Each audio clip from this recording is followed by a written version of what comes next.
da mill-mewt tal-ħajja, il-Knisja tistieden lill-wlieda kollha imxerda mad-dinja biex jinġabru flimkien, ħajjisru u jitolbu. Ejt niċċelebraw hekk, jiġifieri bi-smigħ tal-kelma tiegħu aħna nkunu nistgħu nittama'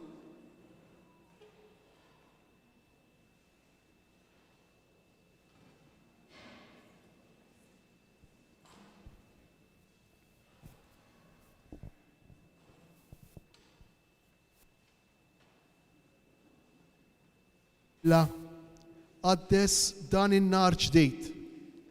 Int li permezz ta' ibnek kebbist fil-fidili tiegħek. In-nar iħeġġeġ bid-dija tiegħek. U għatina li f'din il-festa tal-Għid aħna nitħeġġu b'xewqat qaddisa biex b'qalb safja iseħħilna naslu fis-sema għal festa bla tmiem tad-dawl tiegħek ta' dejjem bi Kristu Sidna.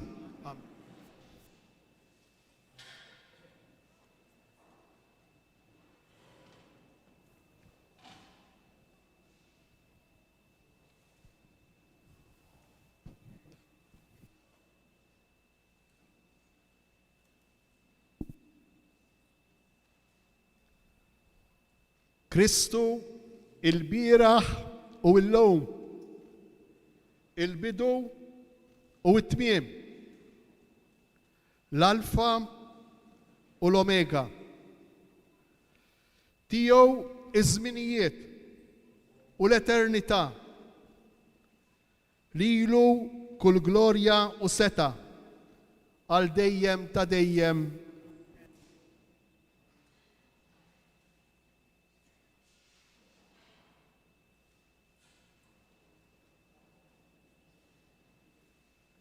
Bil-pjagi tiegħu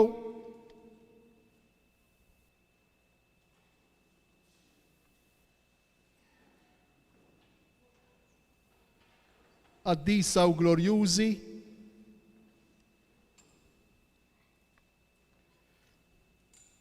iħarisna u jżommna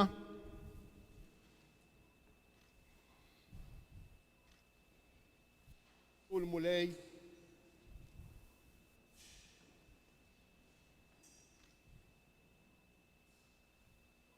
Amen.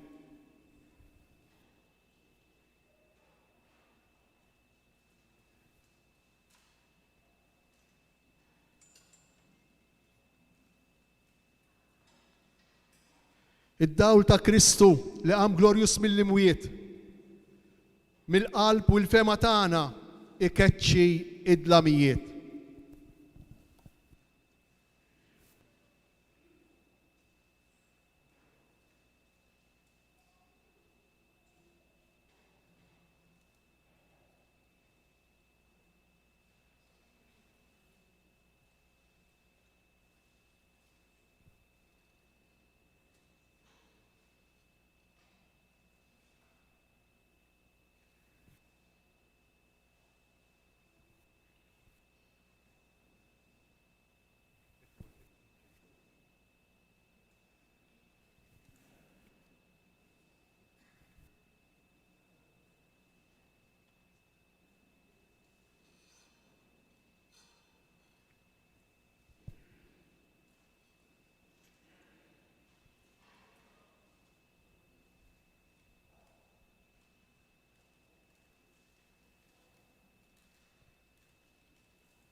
Iddaulta Christu.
Iddaulta Christu.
Iddaulta Christu.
יפרחו לתיית האנג'לי fis-sema, יפרחו לעדיית ההלה. Haddo I tromba fis-salvazzjoni tana, u tħabbar ir-rebħata sultanek kbir. Tifraħu koll art mimlija b'dani dawlet tal-aġeb, u fid-dija tas-sultan ta' dejjem. Ħajara fil-ħolqien kollu, li juħeles midlamijiet li ħakmuħ. Tifraħu kollom nal-knisja mazza, kollam zejna bid-dija ta' dawlek sabiħ.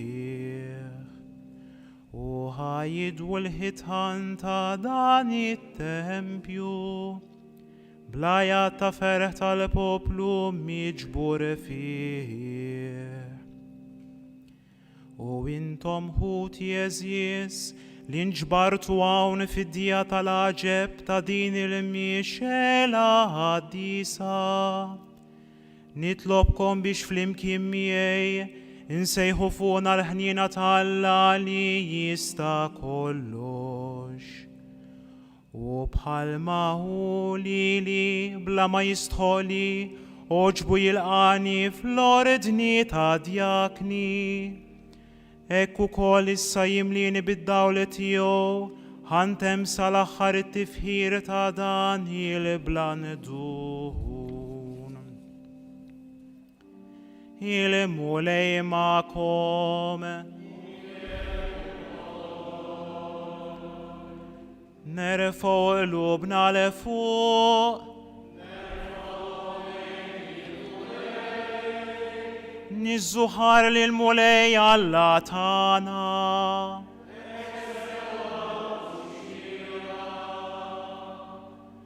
Sewa u xira tas-sew li bħalibna u bruħna kollha.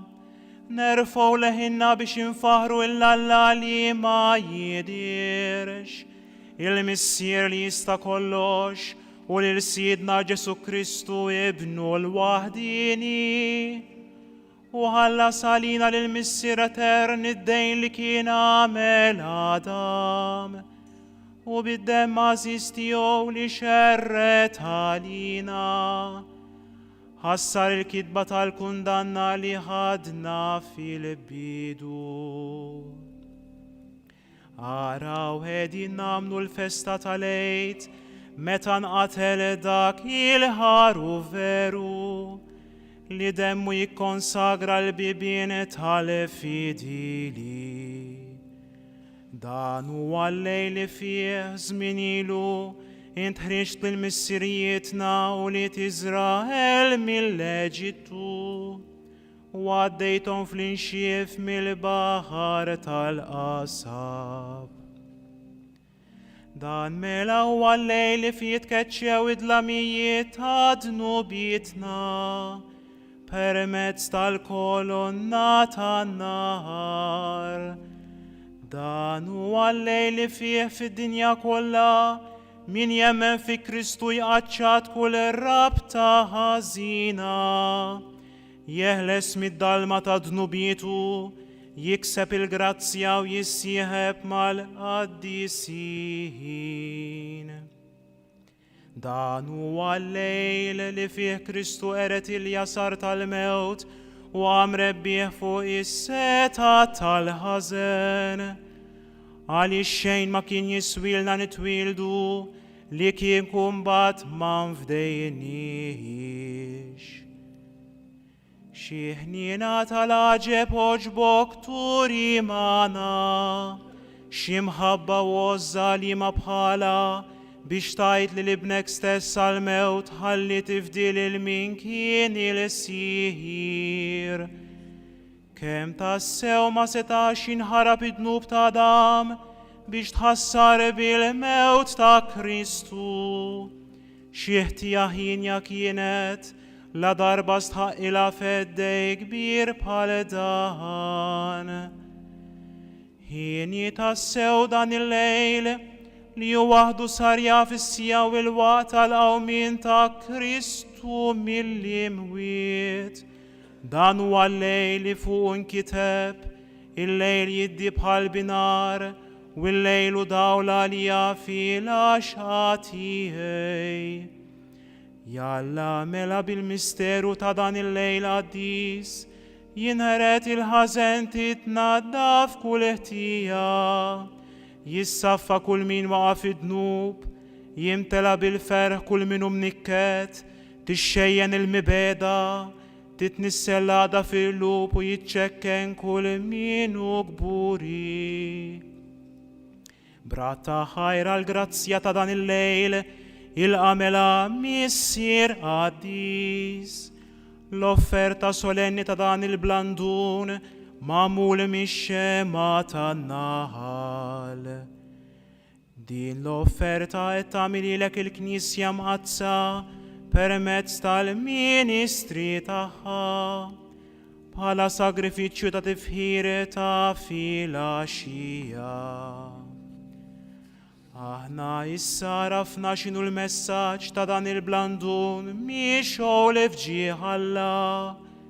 B'nar ħeġġeġ, nar li għad li tqassam f'ħafna il-isna, id-djaljati ma naqset xejn. Għaxu jieħu l-qawwa tiegħu, mix-xema mdewba li n-naħlahom ħadmet biex minnu sar dan il-planetu nażiż. Xlejl ta' bil-ħaħini, meta l-ħwejjeġ tas-sema jingħaqdu ma' tal-art, dak li hu tal-Alla ma' dak li hu tal-bniedem. Għalek mulej nitolbuk biex dan il-blandun ikkonsagrat fġieħ jismek, jibqa' jeqret sal-aħħar bla jeda id-dlamijiet ta' dan il-lejl. Int tilqgħu bħala fwieħa ħelwa quddiemek, ħajsir ħaġa waħda mad-dawl tas-sema. Jalla l-kewkba ta' filgħodu x'in jisbaħ issibu ħadu jaqbad. Dik il-kewkba li qatt ma tgħib jiġifieri Kristu ibnek. Li meta qam mill-imwiet xerret id-dawl u sliem fuq il-bnedmin kollha. U issa jgħix u jsaltan għal dejjem ta' dejjem. Amen.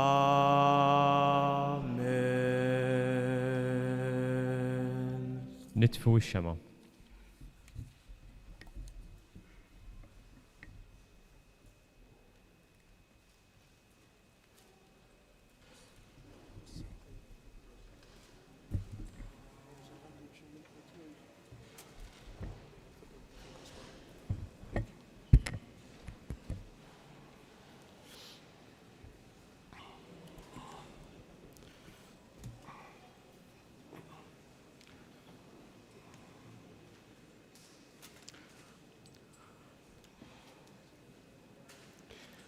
Ħuti Jeżies, aħna tajna bidu solenni għaċ-ċelebrazzjoni ta' dan il-lejl qaddejs.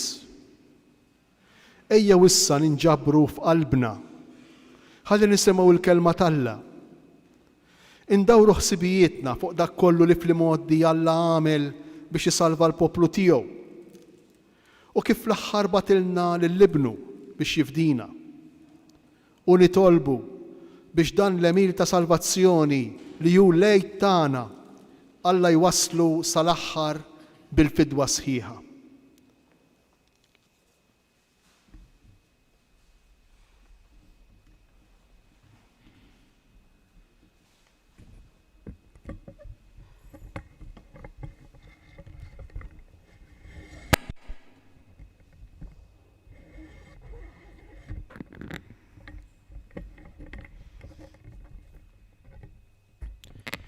Qari mill-ktieb tal-Ġenesi.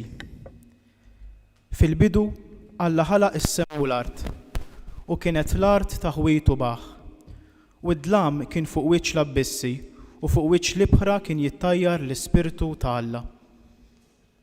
U qal Alla, ħajkun id-dawl, u id-dawl sar.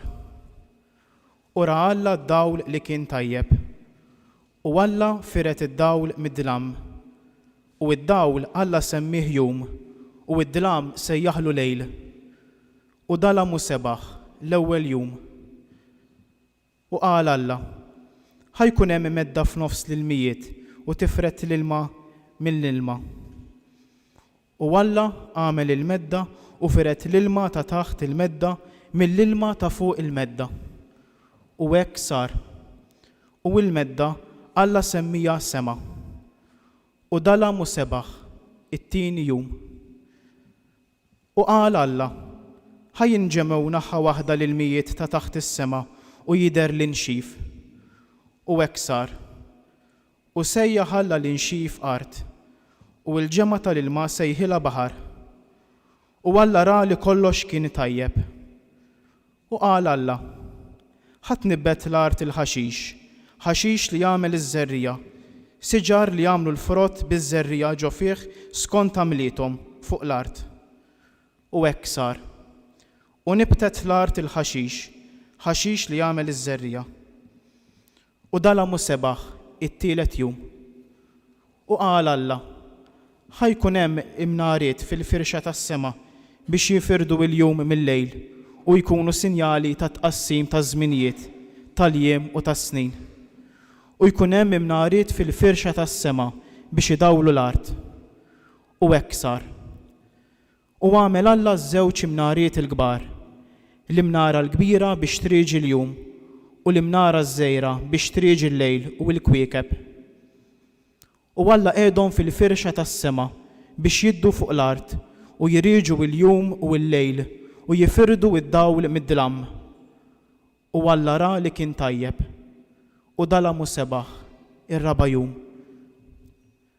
U qal Alla, jiżed l-ilma b'kotra ta' ħlejjaq ħajjin u jittajru t-tjuru fuq l-art fil-wesa tas-smewit.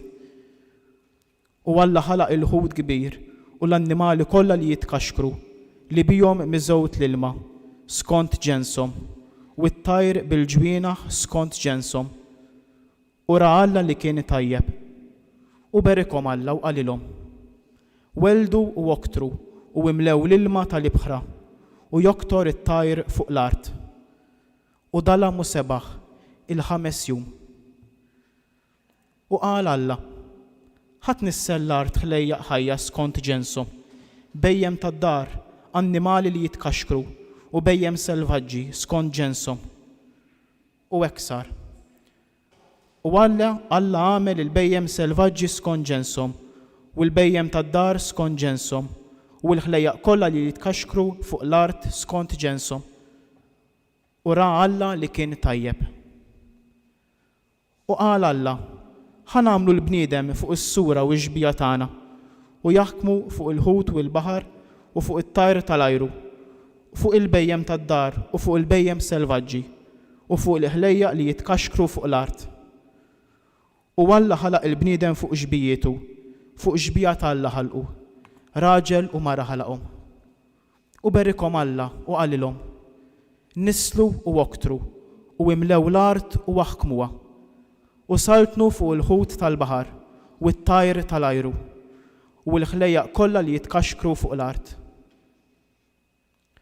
U qal Alla, araw, jien tajtkom il-ħaxix kollu li jagħmel iż-żerrija fuq wiċċ l-art u s-siġar kollha li jagħmlu l-frott biż-żerrija. Dawn kollha jkunu Alla jxieni tagħkom.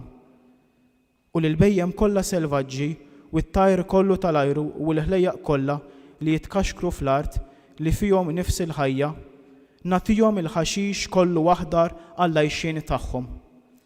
U hekk sar. U ħares Alla lejn kull ma kien għamel u ara kollox kien tajjeb ħafna. U dalamu sebaħ is-6 jum. U hekk tlestew is-sema u l-art bit-tagħmir kollu tagħhom. U fis-7 jum Alla temm ix-xogħol tiegħu kollu li kien għamel u waqaf fis-7 jum mix-xogħol tiegħu li kien għamel.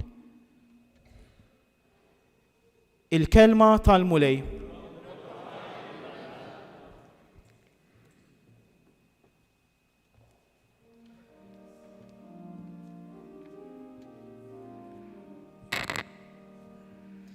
Bittiba tal-mulej mimlija l-art. Flimkien? Bittiba tal-mulej mimlija l-art. Sewa il-kelma tal-mulej, kollox bil-fedelta u għamel, u jħobb id-drittu sewa, bittiba tal-mulej mimlija l-art. Flimkien? Bittiba tal-mulej mimlija l-art.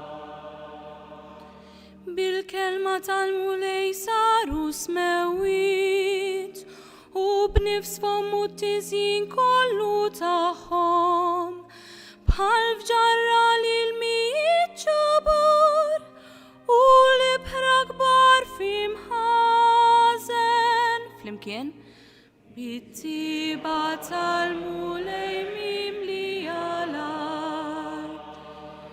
Jien il-ġens li l-mulej u Alla tiegħu, il-poplu li u għażel b'wirtu, mill-għoli ta' smewiet iħares il-mulej u jara lil-bnedmin kollha.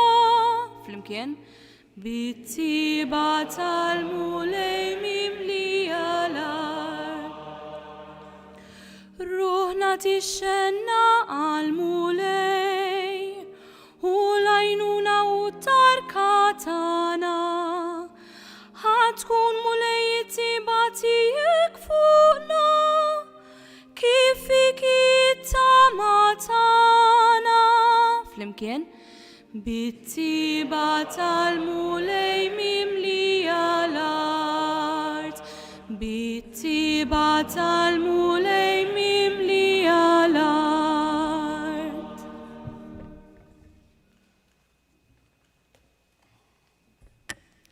Nitolbu. O Alla ta' dejjem li tista' kollox, int qassam bordni tal-għaġeb l-emejjel tiegħek.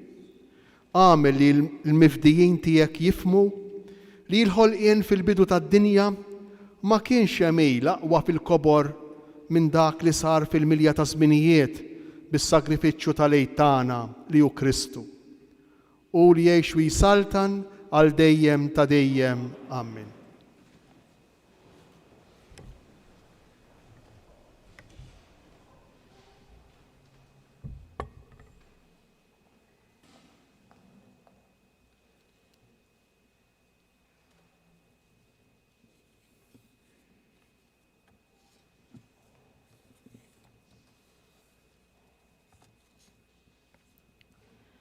Qari mill-ktieb tal-Ġenesi.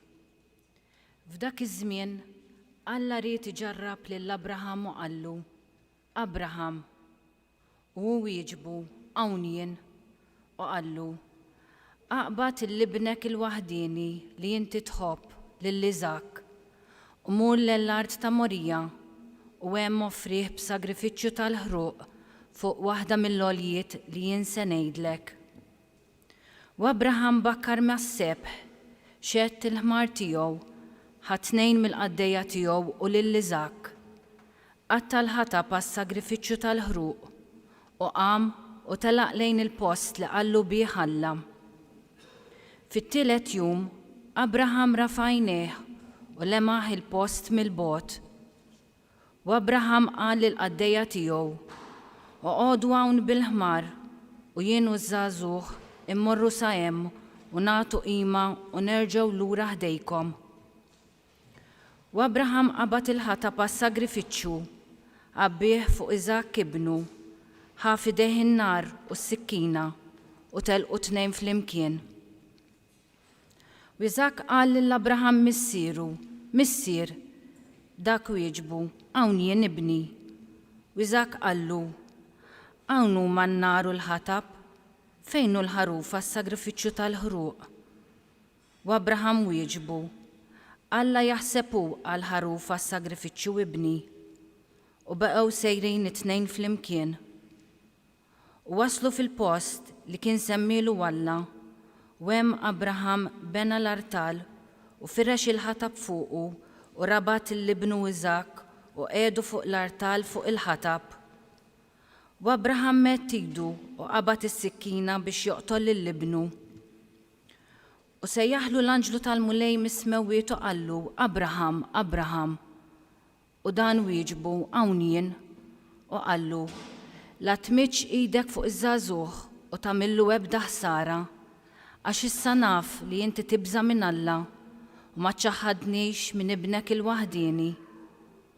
U Abraham rafa' għajnejh, ta' ħarsa madwaru u ra muntun warajh maqbut minn qrunu fil-frijej.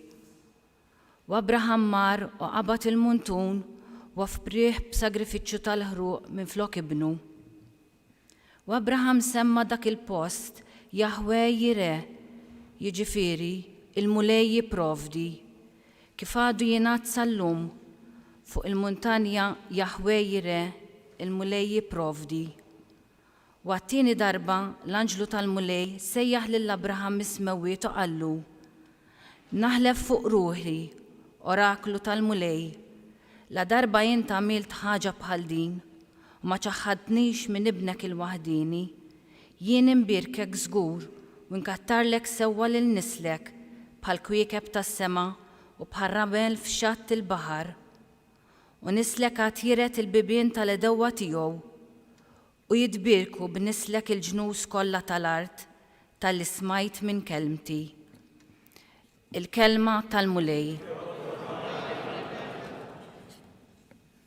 Nejdu flimkien, ħarisni o Alla għax fik jien nistken, ħarisni o Alla għax fik jien nistken. Mulej, inti s-sem tal-wirt u r-risq tiegħi, inti żomm fidejk xortija. Inżomm il-mulej dejjem qudiemi, għax bih bleminti qatt ma nitħarrek. Ħarisni o Alla għax fik jien nisken. Ek tifraħ qalbi u titenna ruħi, u ġismi wkoll jistrieħ fil-kwiet, għax int ma titlaqnix fl-imwiet, ma tħallix il-maħbub tiegħek jara l-qabar. Ħarisni o Alla għax fik jien nisken. Int tallimni triq tal-ħajja, hemm il-milja tal-ferħ quddiemek, hemm lax qal dejjem fl-emintek.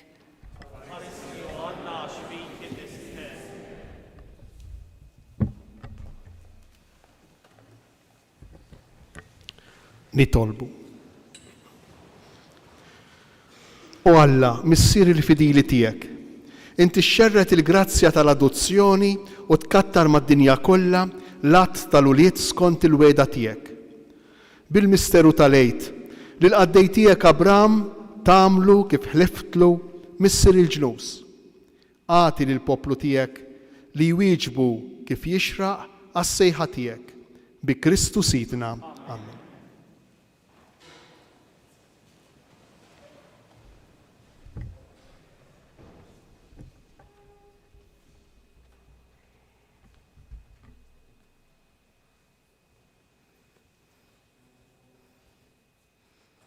Qari mill-ktieb tal-Esodu. F'dak iż-żmien il-mulej qal lil Mosè, għax issejjaħ lili, għidlu li Iżrael jerfgħu it-tienet tagħhom u jitilqu. U int qol lill-ħatar tiegħek u mettiedek fuq il-baħar u forqu. U li Iżrael imbagħad jaqsmu min-niexef f'nofs il-baħar. U wara, jiena webbes il-qalb tal-Eġizzjani biex jgħaddu warajkom u nuri glorja tiegħi permezz tal-Farun u l-eżerċitu tiegħu kollu, bil-karrijiet u r-rkieba tiegħu. U imbagħad ikunu jafu l-Eġizzjani li jiena l-mulej, meta nuri glorja tiegħi permezz tal-Farun, bil-karrijiet u r-rkieba tiegħu. U imbagħad l-anġlu ta' Alla li kien miexi quddiem it-tienet ta' Iżrael telaq u mar warajhom. U kolonna ta' sħab minn quddiemhom marret qatet warajhom u ġiet bejn it-tienet tal-Eġizzjani u t-tienet ta' Iżrael. Kien hemm misħaba u dlam u għadda l-lejl bla ħadd minnhom mista tersaq wieħed lejn l-ieħor. Mosè mettitu fuq il-baħar u l-mulej raġġa' lura l-baħar b'riħ qawwi mill-lvant matul il-lejl kollu. Il-baħar ixxotta u l-mijiet inferqu Imbagħad Ulied Iżrael daħlu fin-niexa f'nofs il-baħar. L-ilmijiet kienu għalihom qishom ħitan fuq il-lemin u fuq ix-xellug. L-Eġizzjani marru warajhom u daħlu f'nofs il-baħar, iż-żiemel kollha tal-Farawn, il-karrijiet u r-rikkieba tiegħu. Fis-saħra ta' filgħodu, il-mulej minn ġew kolonna tan-nar u sħaba xeħed ħarsa fuq it-tinnet tal-Eġizzjani u ħarbathom u xekkel ir-roti tagħhom u bid-tbatija setgħu jmexxuhom.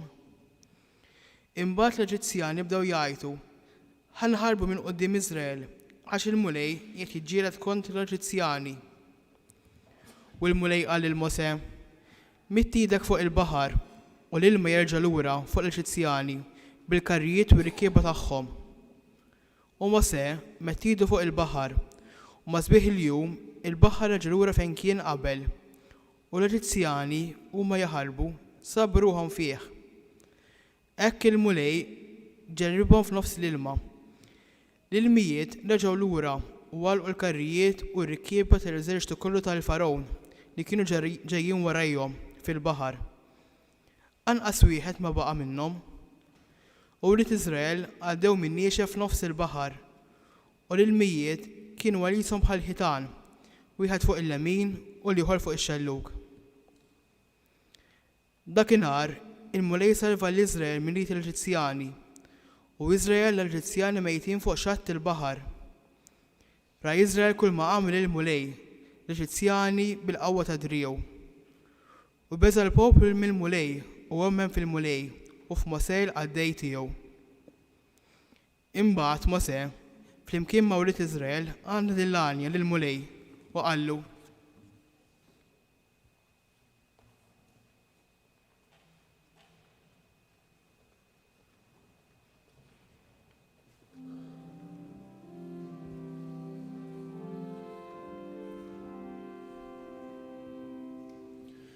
Nanni lil-mulej għax tkabbar bisħi. Flimkien. Nanni lil-mulej għax tkabbar bisħi. Nanni lil-mulej għax tkabbar bisħi. Żwiemel u rikkieba waddabhom fil-baħar. Qawwiet u għanjiet il-mulej għalija sar is-salvazzjoni. Dan u Alla tiegħi u lilu mfaħħar, Alla ta' missieri u lilu nolli. Flimkien, nanni lil-mulej għax tkabbar bisħi. Il-mulej gwerrier Jahwe ismu, l-imriekeb tal-Farawn qawwietu tefaħħhom fil-baħar, l-aħjar fost il-gwerriera tiegħu, f'baħar il-qasa parraqhom. Flimkien, nanni lil-mulej għax tkabbar bisħi. Belaħħom l-irdum bħal ġebla niżlu fil-qir, lemintek mulej is-sebħet fil-qawwa, lemintek mulej tfarrak il-għadu. Flimkien, nanni lil-mulej għax tkabbar bisħi.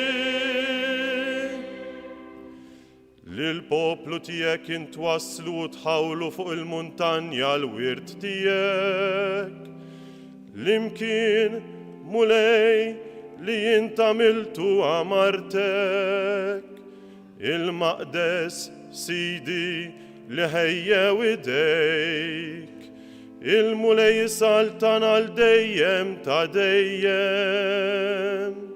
Flimkien, nanni lil-mulej għax tkabbar bisħi.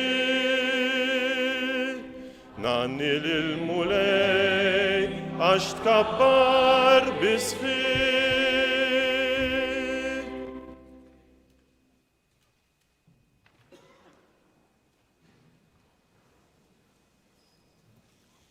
nitolbu.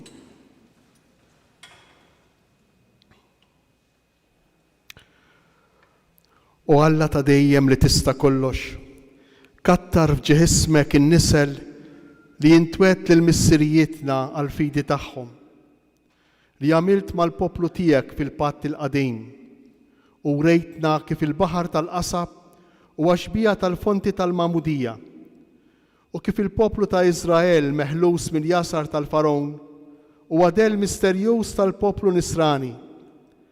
Għati il-virtu tal-fidi lil ġnus kollha biex jiksbu l-privileġġi tal-poplu mażul tiegħek tal-imoddi u jitnislu mill-ġdejd bl-Ispirtu Santu bi Kristu Sidna.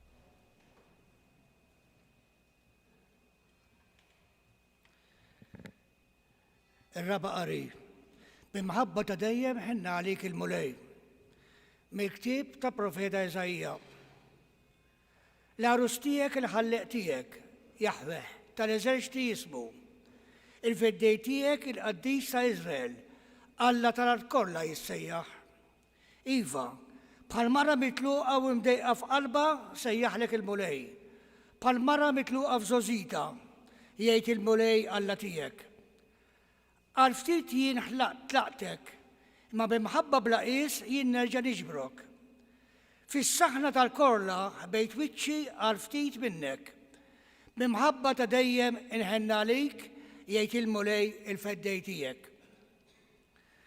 دان عليا بحال في زمين نويم متى حلفت للإلمة ما يرجعش يعرق الأرض اكنا حلفسا اللي ما نسخنش أكتر عليك ونقص ما نشفرك يستو يتحركوا المونتانيي يتهزوا الوليات اما محبتي من ميك ما تتحركش والسليم الباتيك ما يتهزس يايت المولاي اللي يغنى عليك ماكوسا محبتة من الريفن مرة بلا فرج انقية الجبل تيك فليفينتاين والبدامنت تيك بالزفير نعمل لمبرزوني تصوارك تالروبيني وبويبك تالكالكوملي والدورة تصوار تالحجر بريتيوس وليدك الكل يكونوا معلمة من المولاي كبير يكون جيتوا ليدك فوق سيس الجوستيسيا تتوقف البوت بالتاكيس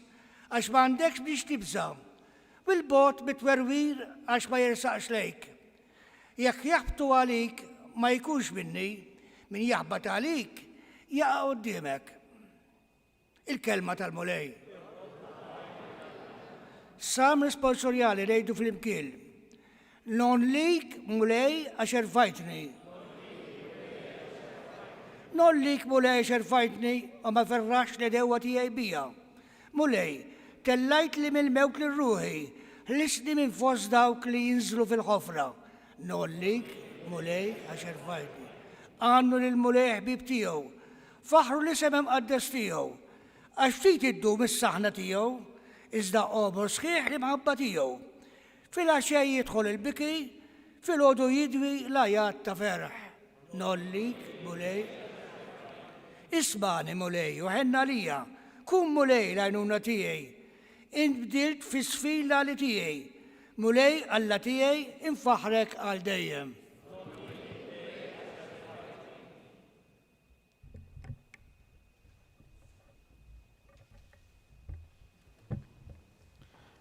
nitolbu. U Alla ta' dejjem li tista' kollox. Kattar f'ġeħismek in-nisel li jintwet lil missirijietna l-fidi tagħhom. Żid lat tal-uliet il-weda bl-adozzjoni qaddisa biex il-Knisja tara li ġa seħħet biċċa kbira minn dak li l-qaddisin tal-imoddi jemnu li żgur kellu jseħħ il-qudiem bi Kristu Sidna.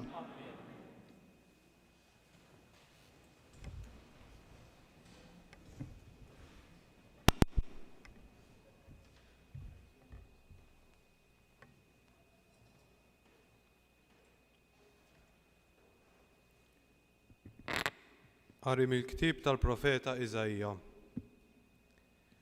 Dan jgħid il-mulej: Intom li bikom laċ ejjew għall-ilma. Intom ukoll li m'għandkomx flus. Ejjew, ixtru u kulu b'xejn, imbit u ħalib bl-aħlas.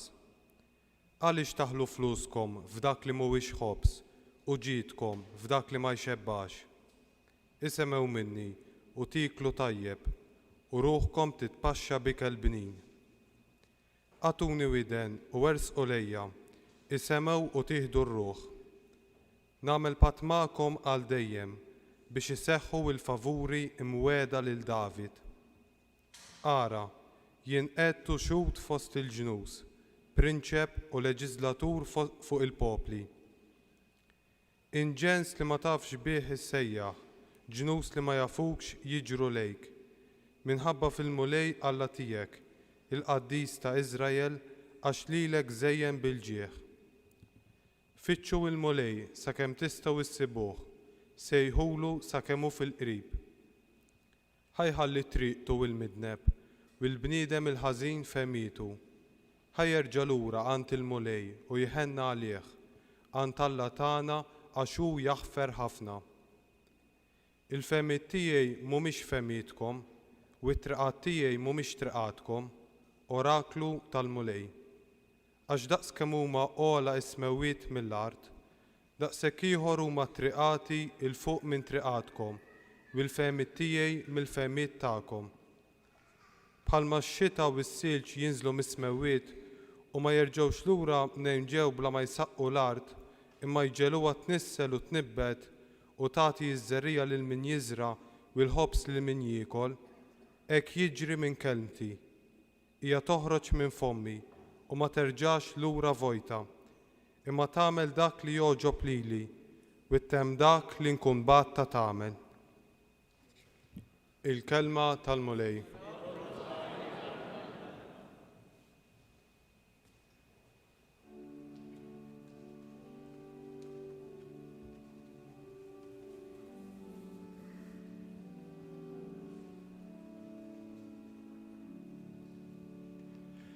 Kolkom ferħana timlew l-ilma mill-lejjum tas salvazzjoni. Flimkien. Kolkom ferħana timlew l-ilma mill-lejjum tas salvazzjoni. Ara la salvazzjoni tiegħi, jien it-tama ma jkollix mnix nibża, għax qawwiti u għanijiti u l-mulej, għalija sar is-salvazzjoni. Flimkien. Kolkom ferħana timlew l-ilma mill-lejjum tas salvazzjoni. Kolkom ferħana timlew l-ilma mill-lejjum tas salvazzjoni. Roddu ħajl il-mulej sejħu ismu. Għarfu l-ġnus bl-emejjel tiegħu. Xandru l-ismu fil-oli. Flimkien. Kolkom ferħana timlew l-ilma mill-lejjum tas salvazzjoni. Għannu l-mulej għax għamel ħwejjeġ kbar, roddu ħajl l-mulej sejħu ismu. Aqbes bil-ferħ għanni int li tammar f'Sion, għax kbiru f'nofskom il-qaddis ta' Izrael. Flimkien.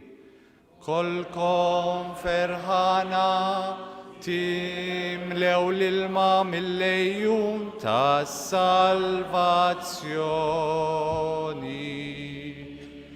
Kolkom ferħana timlew l-ilma mill-lejjum tas salvazzjoni.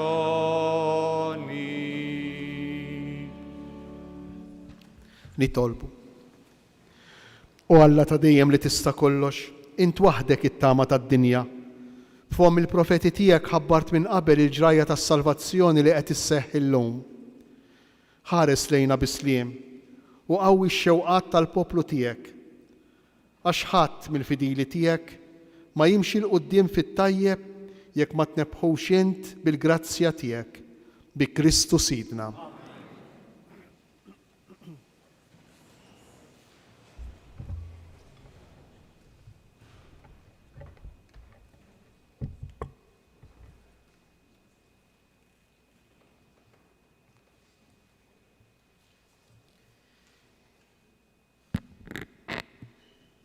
Qari mill-ktieb tal-profeta Baruk. Isma' Iżrael il-kmandamenti tal-ħajja. Għatu widen, talmu l-erf. Għala Iżrael, għala tinsab fart il-ledewwa tiegħek. Għala qiegħed tixjieħ fart barranija. Għala inti mniġġes mal-mejtin, magħdud fost dawk li jinżlu f'qiegħ l-art. Int twarrabt mill-lajn tal-erf, li kieku mxejt fit-triq ta' Alla, kont tkun tgħix fi sliem għal dejjem. Tallem fejn hemm l-għaqal, fejn hemm il-qawwa, fejn hemm id-den, biex f'ħin wieħed taraf fejn hemm tul tal-omor u t-tul tal-ħajja, fejn hemm id-dawl għall-għajnejn u s-sliem. Imma min kixef fejn jinsab l-erf u min daħal fl-imħażen tiegħu. Imma dak li jaf kollox jaf fejn hu l-erf għax sabu bid-den tiegħu. Dak li ħejja l-art tal-dejjem li jimlija bil-bejjem li jimxu fl-art u li jibat id-dawl u dan imur isejjaħlu u jisma' minnu imrijiet. Jiddu l-kwieke passisa f'postom kollhom ferħana u jsejħilhom u huma jwieġbu hawn aħna jiddu ferħana għal dak li għamilhom.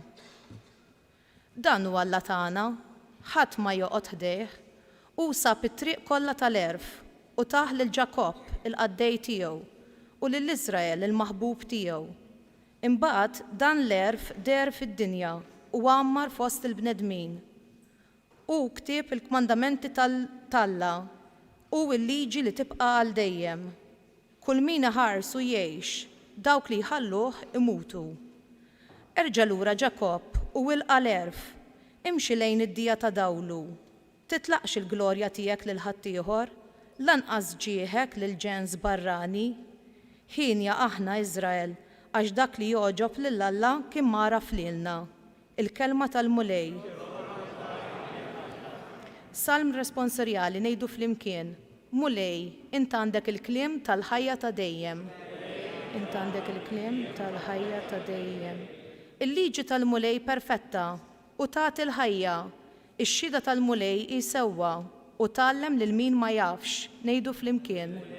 Int għandek il-kliem tal-ħajja ta' dejjem. Il-preċetti tal-mulej dritti u jferħu l-qalb. Il-kmandament tal-mulej safi u jdawwa l-għajnejn ngħidu flimkien. Mulej, int għandek il-kliem tal-ħajja ta' dejjem. Il-biża tal-mulej sinċier u jibqa' għal dejjem.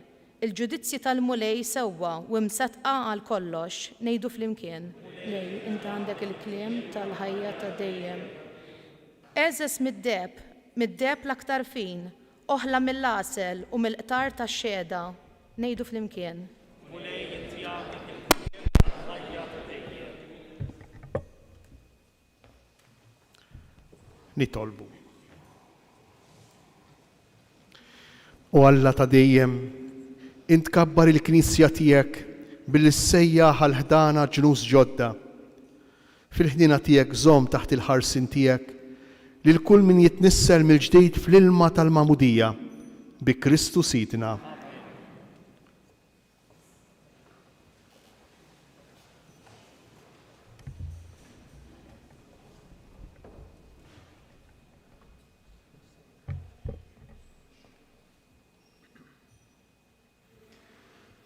Qari mill-ktieb tal-profeta Eżekjel.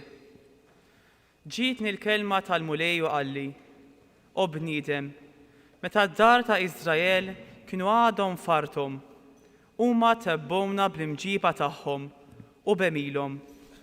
U jiena ferrajt ilti fuqhom minħabba fid-demm li xerdu fl-art u minħabba fl-idoli li bihom ċabsu l-art. Xerrittom fost il-ġnus, u ma xterdu mal-artijiet. Għamilt ħaq minnom skont imġibtom u skont triqatom. Meta marru fost il-ġnus, kull fejn marru kasbru ismi l-qaddis. Ek li n-nies bdew jgħidu għalihom.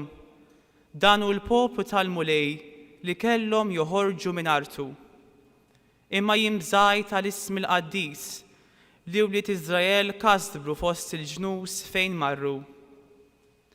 Għalhekk jgħidilhom lid-dar ta' Iżrael, dan jgħid Sidi l-mulej.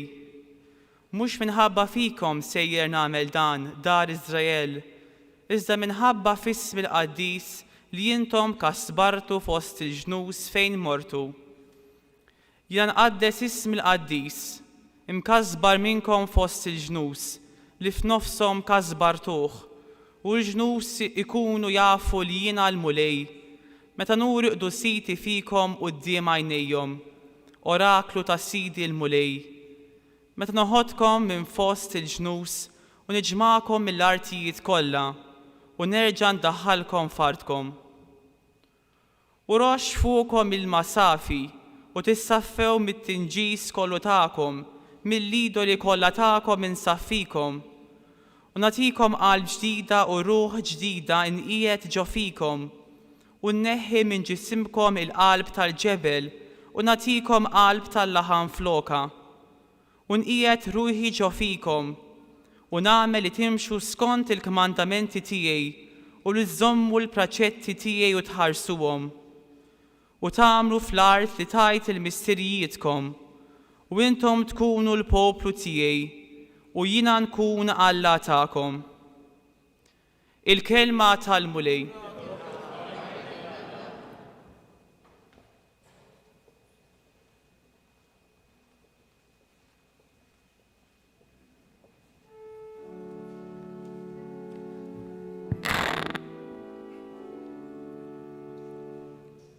Tixxenna ruħi għalik, o Alla tiegħi. Flimkien. Tixxenna ruħi għalik, o Alla tiegħi. Ruħi għaċċana għal Alla ħaj, meta tiġi u nara wiċċ Alla. Flimkien. Tixxenna ruħi għalik, o Alla tiegħi. Kif kont miexi lejn it-tabernaklu tas-seb, sad-dar ta' Alla, fost qajta ta' ferħ u ta' ratti l-ħajr, għal-folla ferħana. Flimkien. Tixxenna ruħi għalik, o Alla tiegħi. Jibat id-dawl tiegħek u sewwa tiegħek u ma jmexxuni, iwaslu sal-olja mqazza tiegħek, sal-erere jextiegħek. Flimkien. Tixxenna ruħi għalik, o Alla tiegħi. U nidħol l-artal tal-Alla ħdejn Alla, ferħwena tiegħi, u rrodlok ħarbi ċetra, o Alla tiegħi. Flimkien. Tixxenna ruħi għalik, o Alla tiegħi. Tixxenna ruħi għalik, o Alla tiegħi.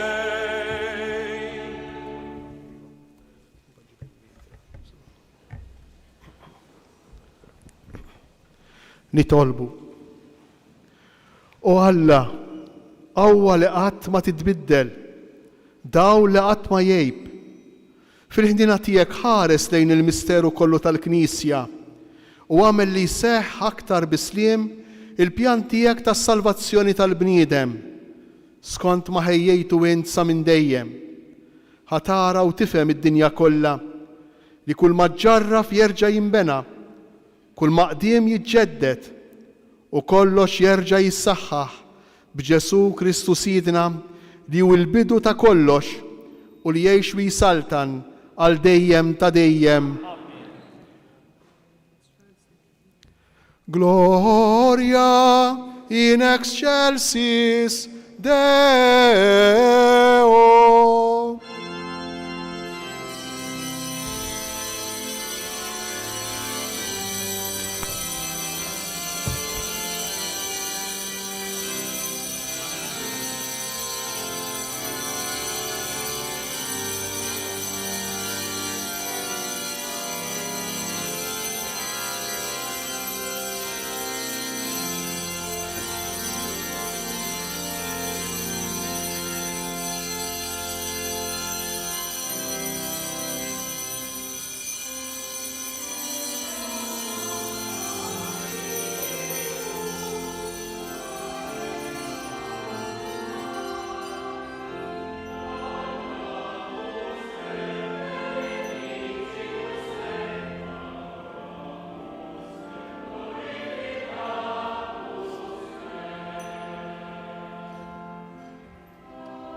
Nitolbu u Alla inti ddawwal dan il-lejl li żjed qaddis bis-sebħ tal-qawmin tal-mulej mill-imwiet.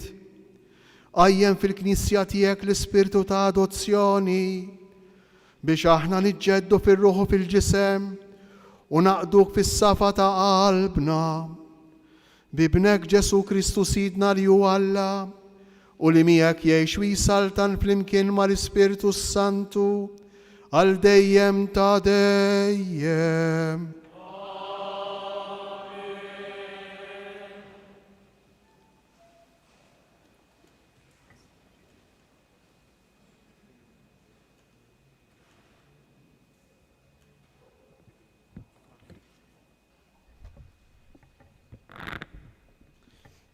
Qarri mill-Littra ta' San Pawl Apostlu lir-Rumani.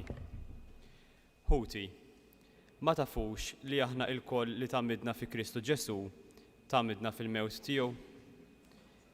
Intfinna miegħu fil-mewt permezz tal-mamudija, sabiex kif Kristu kien imqajjem mill-imwiet permezz tal-qawwa glorjuża tal-Missier, hekk aħna ngħixu ħajja ġdida. Jekk aħna sirna ħaġa waħda miegħu f'mewt tixbaħ lil tiegħu, hekk ninaqdu miegħu fil-qawmien tiegħu mill-imwiet. Dan nafu li l-bniedem il-qadim tagħna issallab miegħu biex jinqered dan il-ġisem ta' dnub, sabiex ma nkunux aktar il-sira ta' dnub. Min imut jeħles mid-dnub. Jekk aħna mitna ma' Kristu, nemmnu wkoll li għad ngħixu ma' Kristu. Nafu li Kristu qam mill-imwiet u ma jmutx aktar. Il-mewt m'għadix taħkem fuqu. U li miet darba għal dejjem għal dnub. U issa li qiegħed jgħix għal Alla. Hekk ukoll intom għandkom tqisu lilkom infuskom mejtin għal dnub, iżda ħajjin għal Alla fi Kristu Ġesu. Il-kelma tal-mulej.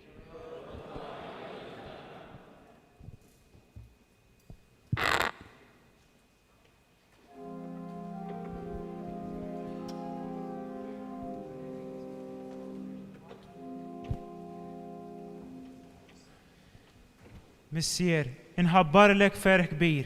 Alleluja. Alleluja, alleluja, alleluja. Alleluja, alleluja, alleluja.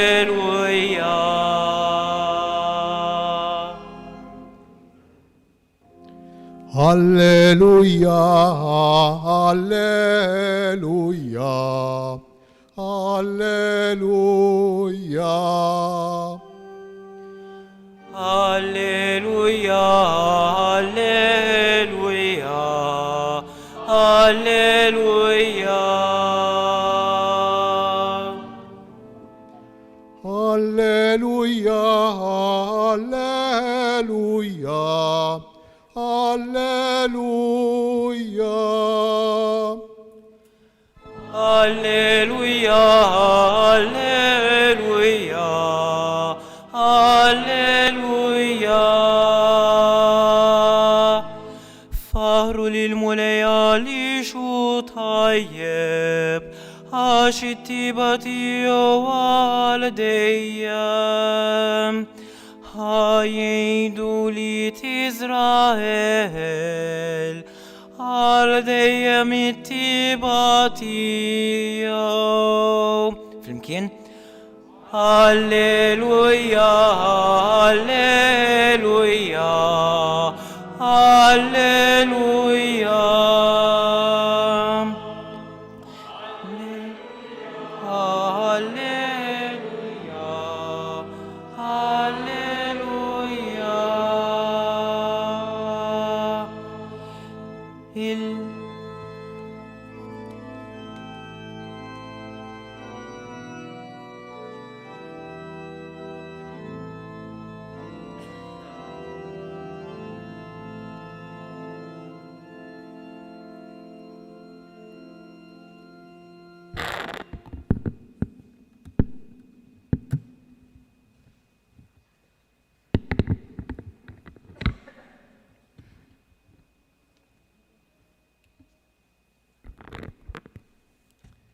Il-mulej ma'kom.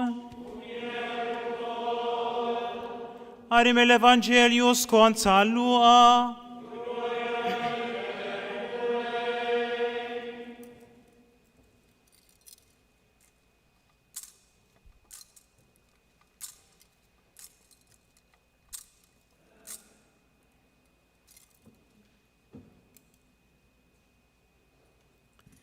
Kmieni ma' s-seb tal-ewwel jum tal-ġimgħa marru ħdejn il-qabar u ħadu magħhom il-fwejjaħ li kienu ħejjew. Huma sabu l-ġebla mgerba minn quddiem il-qabar, imma meta daħlu fih il-katafru tal-mulej Ġesu ma sabuh xemm. U kif kienu mħasbin fuq dan, f'daqqa waħda derulhom qudiemhom żewġ tirġiel libsin il-bies jiddi. in-nisa mimlijin bil-biża baxxew għajnejhom lejn l-art, imma dawk għalulhom il-għala qegħdin tfittxu ħalb il-mejtin lil min hu ħaj. Mhuwiex hawn imma għam. Ftakru x'kien qalilkom meta kien għadu fil-Galilija, meta qal li jeħtieġ li bin il-bniedem jingħata f'idejn il-midinbin, ikun mislub u fit-tielet jum iqum mill-mwiet. Huma ftakru kliemu, telqu lura minn ħdejn il-qabar u marru jagħtu l-aħbar ta' dan kollu lil-11 u lill-oħrajn kollha. Kienu Marja ta' Magdala u Ġwanna u Marja ta' Ġagbu u n-nisa l-oħra li kellhom magħhom. Huma kienu li qalu b'dan lill-apostli. Imma d-diskors tagħhom l-apposti stħajluh tewdin u ma ħemmnuhomx. Madan kollu Pietru qam u mar bġirja lejn il-qabar, dbaxxa biex iħares, imma ma rax ħlief faxex, u raġa lura d-dar maġġeb bli kien ġara. Il-kelma tal-mulej.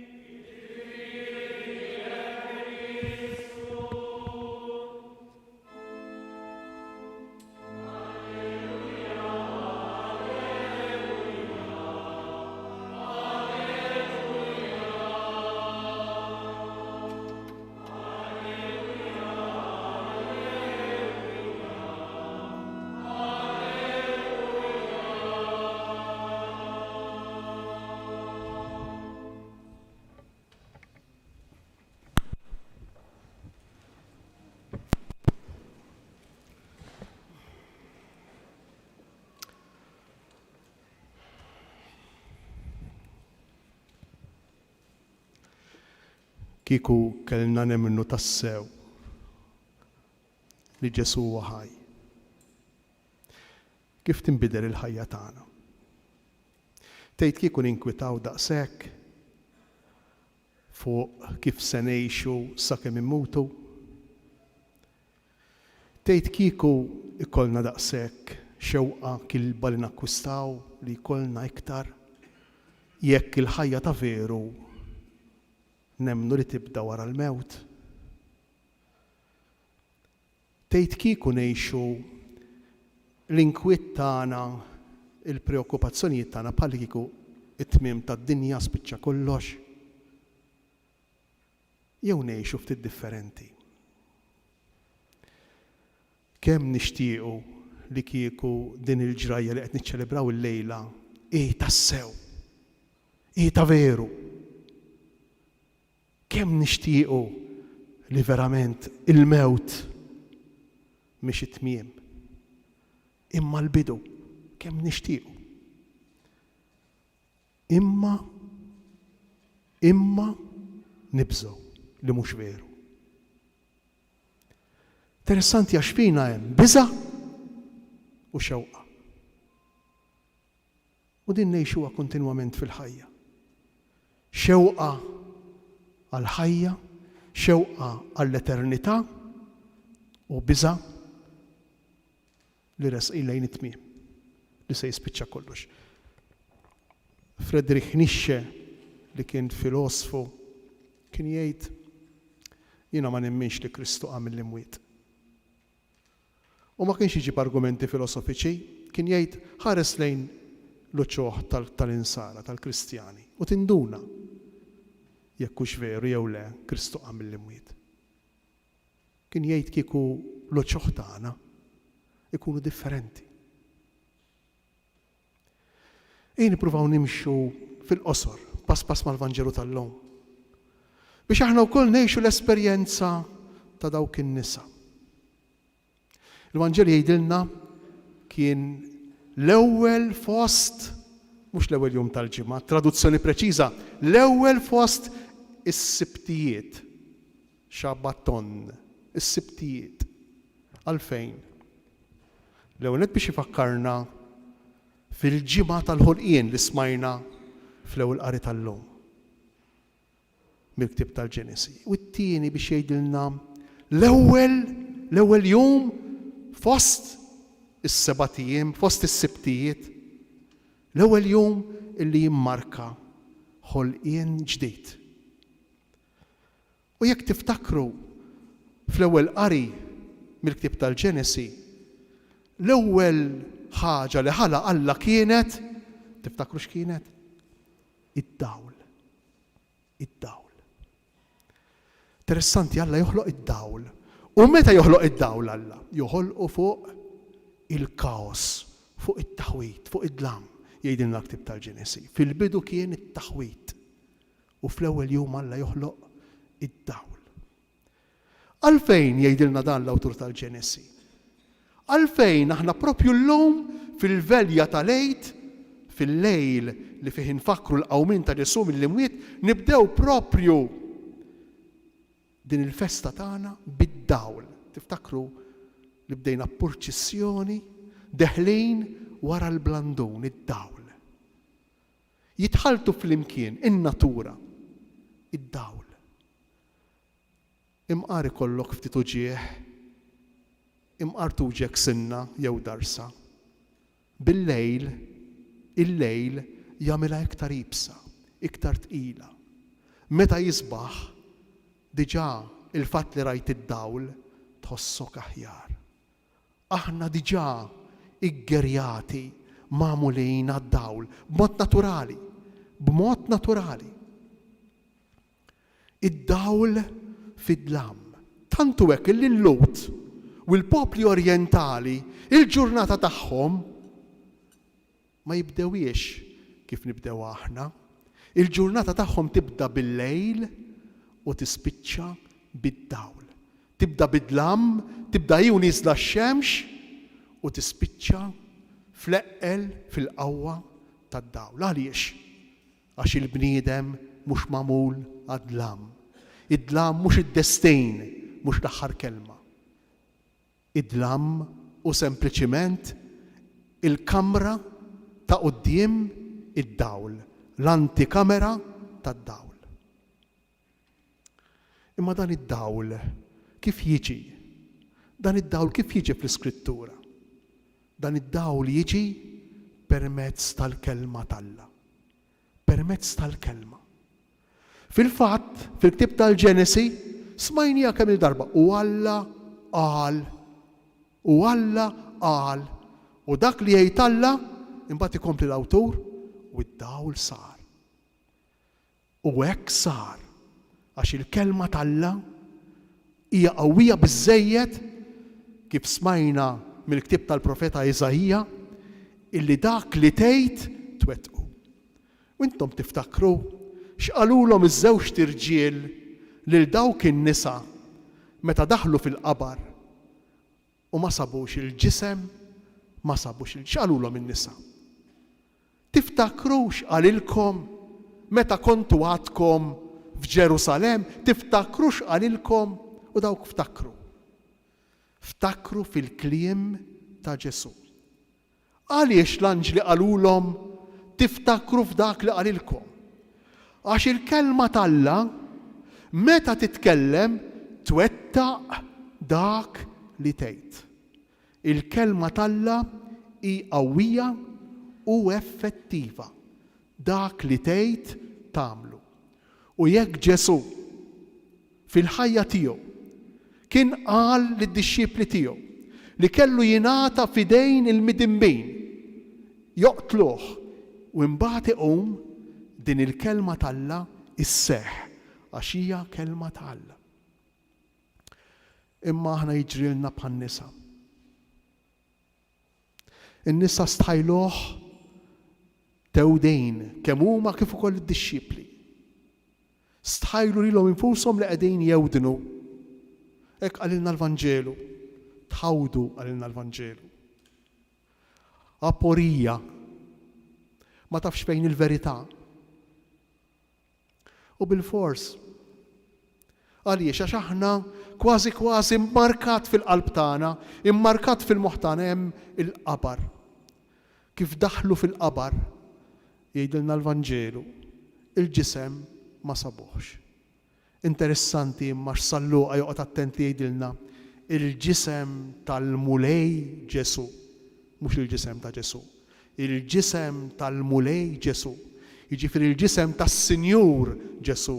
Diġà qiegħed jimmaġinah jarah ir-xuxtat Salluqa ma sabuħx. Biex tgħid qabar bil-Griek tgħid mnema jew mnemejjon. L-istess kelma biex tgħid memorja, tifkira. Għaliex? L-istess kelma biex tgħid uman, bniedem. Għaliex? Interessanti għax il-bniedem, minn meta beda jaħseb u jitkellem u jirraġuna, l-ewwel memorji, l-ewwel tifkiriet tiegħu kienu marbutin ma' xiex, marbutin ma' missirietu li ħallew id-dinja. Marbutin mal-bniedem, mal-uman, mal-humus li jutrab tal-art, li mitrab ġie u fit-trab li jerġa' jmur. U din il-mnemejjon, din il-mnema, din il-memorja tal-mewt, jittimbrata markata fil-qalb u fil-moħtana. Għaliex? Minħabba dnub ta' Adam. Mhux il-mewt fi anfisha, imma l-idija li għandna tal-mewt. Il-kol kemm aħna nġorru f'moħħna u f'qalbna it-toqol ta' xi ħaġa gravi, it-toqol ta' xi ħaġa kera meta nitkellmu mill-mewt. Imma llum dak il-qabar illi qabel kien il-ħabs tal-ħajja, dak il-qabar illi qabel kien il-kundanna tal-ħajja, illum isir lajn mhux tal-ħajja ta' qabel, imma lajn ta' ħajja ġdida. Illum maħniex niċċelebraw rianimazzjoni ta' katavru, persuna mejta li terġa' tgħix. Le, qegħdin niċċelebraw riżurrezzjoni, qegħdin niċċelebraw ħajja ġdida, ħajja oħra, ħajja differenti minn dik li ngħixu illum fuq l-art. U dan kollu huwa rrappreżentat fil-baħar, fl-ilma, li tkellmu fuqu diversi qari minn dawk li smajna llum, imma b'mod speċjali il-qari tal-Esodu, li jirrakkonta kif dan l-ilma għal uħud kien il-ħabs tal-mewt, imma l-oħrajn kien lajn tal-ħajja. Għall-Eġizzjani kien il-qerda, it-tmiem, għall-Lut kien is-salvazzjoni, il-ħelsien. U għalhekk qudiemna minn barra l-blandon li hu s-sinjal tad-dawl, minn barra l-ambone li hu s-sinjal tal-kelma, għandna wkoll il-fonti tal-Mamudija li hu s-sinjal ta' dan il-qabar kif qalilna San Pawl fit-tieni qari fl-ittra lir-Rumani. Jekk aħna ntfinna ma' Kristu bil-Mamudija, jekk aħna nżilna fl-ilma, l-ilma qerriet tal-ħażen, imma l-ilma li jaħyi li jagħti l-ħajja, il-ħajja l-ġdida tal-irxox. Jekk aħna nżilna fl-ilma ma' Kristu, inqumu miegħu għal ħajja ġdida. U allura il-fonti tal-Mamudija, kif il-qabar huwa ambigwu, jista' jkun sinjal ta' mewt, imma llum f'dan il-lejl qegħdin inqisuh bħala lajn tal-ħajja. Il-blata kienet imneħħija.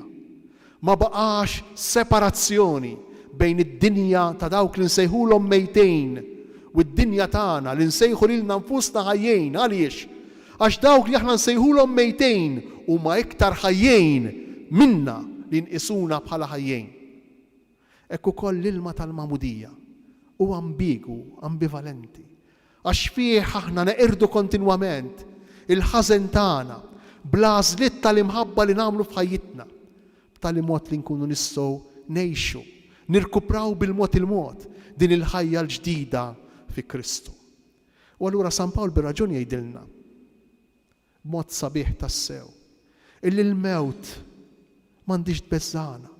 Dik li nsejħula mewt mhijiex il-mewt ta' veru. Il-mewt ta' veru sseħħ meta? Isseħħ fil-Mamudija. Il-mewt ta' veru sseħħ meta? Meta jien u int fil-ġlieda li għandna kontra l-ħażen, kontra l-ħażejn, kontra l-egoizmu. Bil-mod il-mod, tarġa waħda wara l-oħra. Nirbħu l-egoizmu tagħna biex inqumu għal ħajja l-ġdida, għal ħajja tal-imħabba, għal ħajja ta' għotja kontinwa, fil-prattiċità, fl-esperjenza reali, fl-istorja konkreta li ngħixu b'ħajjitna, fil-familji tagħna, fuq ix-xogħol tagħna, mal-ħbieb tagħna. Hemm fejn ngħixu, hemm fejn ngħaddu iż-żmien, fejn ngħaddu dan ir-rigal tal-ħajja li l-mulej jagħtina. U flimkien mal-fonti tal-Magħmudija. Ma nistgħux inħallu barra dak li aktar tard fil-Vanġelu ta' Salluqa, isir is-sinjal per eċċellenza ta' Ġesu rixuxtat, il-mejda tal-Ewkaristija. U mal-erba' partijiet illi għamilna, li mxejna, li qegħdin nimxu propju f'dan il-lejl, iċ-ċelebrazzjoni tad-dawl, iċ-ċelebrazzjoni tal-kelma, minn hawn ftit ieħor iċ-ċelebrazzjoni tal-fonti tal-Magħmudija u fl-aħħar iċ-ċelebrazzjoni tal-Ewkaristija. Ma ninsewx illi San Luqa jixbaħ ħafna lilna. Ma kienx wieħed mill-Apostli. Kien qiegħed jikteb għal nies bħalna. Nies illi mexewx l-esperjenza b'mod dirett. Nies illi ma kellhomx ix-xorti li jiltaqgħu ma' xhieda diretti mal-Apostli. U allura San Luqa l-preokkupazzjoni kbira tiegħu kienet kejf illum il-Kristjani li ma rawx u li ma jafux lill-Apostli, li ma rawx xhieda, li m'għandhomx kuntatt dirett ma' xhieda tal-istorja ta' Ġesu, kif dawn illum jistgħu jiltaqgħu ma' Ġesu ħaj. U San Luqa bir-rakkonti tiegħu tal-qawmin mill-imwiet jurina biċ-ċar li aħna nistgħu niltaqgħu ma' Ġesu ħaj fil-kelma u fl-Ewkaristija. Ir-rakkont tad-dixxipli ta' Emmaus. U dak li ser nagħmlu, dak li qed nagħmlu aħna. U meta l-anġli fil-Vanġelu tal-lum jibatu lin-nisa, jibatuhom ħdejn id-dixxipli, ħdejn it-tnax, jibatuhom fil-komunità, jibatuhom fl-istess kamra fejn ftit qabel Ġesu kien waqqaf l-Ewkaristija.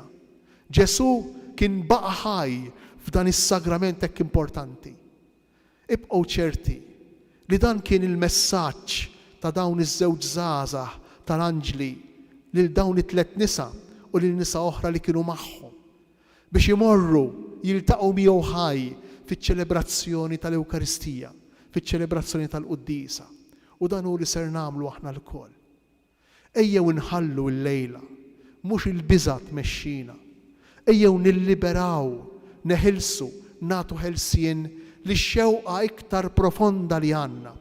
U ejjew niftakru wkoll illi il-biża' mi xajr il-bieb, mi xajr l-ostaklu, mi xajr il-konfini tax-xewqat profondi tagħna.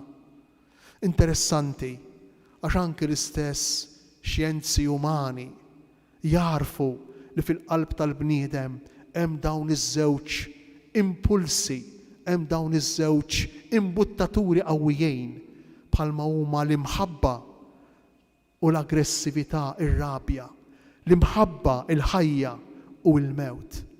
Ejjew nitolbu lill-mulej il-lejla b'mod speċjali biex inħallu titqawwa fina fil-qalb tagħna din ix-xewqa, din il-qawwa li tiġi mill-imħabba għal ħajja, miċ-ċertezza illi l-ħajja li qed ngħixu hi l-ewwel parti, l-ewwel biċċa, l-iktar biċċa kera ta' ħajja oħra li aħna qegħdin nistennew fl-għaqda mal-mulej tagħna li llum għam rebbieħ.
ftit jeżies, nitolbu lil Alla l-Missier li jista' kollox biex isawwa bil-grazzja tiegħu fuq dan l-ilma ħalli daw kollha li fih jitnislu mill-ġdid jingħaqdu fi Kristu mal-ulijiet adottivi ta' Alla.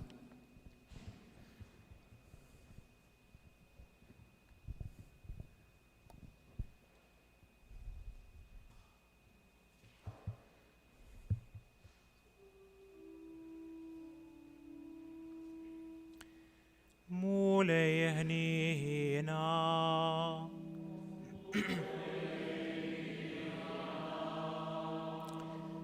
Kristu ħnina.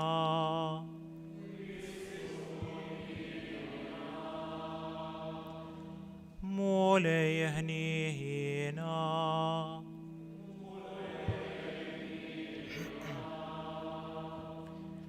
Addisa Maria Malla. San Michiel. Angeli Addisa ta' Alla. San Juan Battista. San Giuseppe.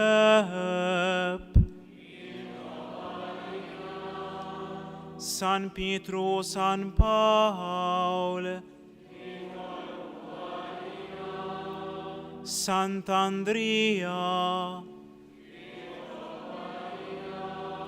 San Juan, Santa Maria Maddalena, San Stefano, Sant'Ignazio d'Antiochia, San Laurenz, Santa Perpetua o Santa Felicita, Santa Agnese, Sant'Ursola, San Gregor, Santo Estin, Sant'Atanasio, San Basilio, San Martin, San Benedetto, San Francesco, San Domenico,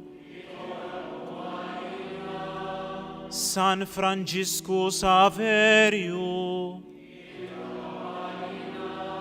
San Giovanni Maria Vianney, San George Preca, Santa Catarina ta' Siena, Santa Teresa ta' Gesù, Beato Nazio Falezzone, Beata Deodata Pisani, Addisine collata alla.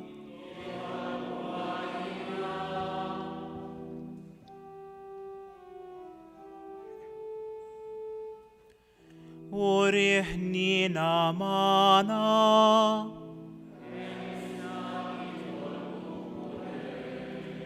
mine kuholdeni,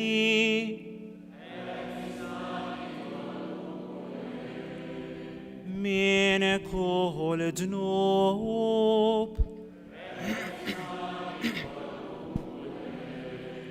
mil-mewt ta' dejjem,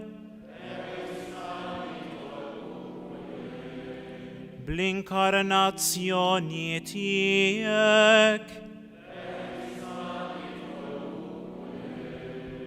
bil-mewt u l-qawmin tijek. Bl-Ispiritu Santu msawwab fuqna.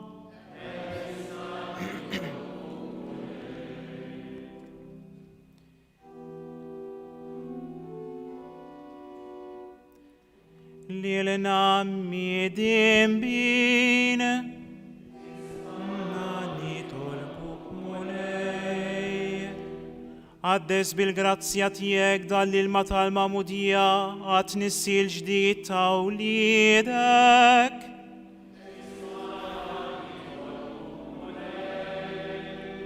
Ġesu iben tal-Alla l-ħaj.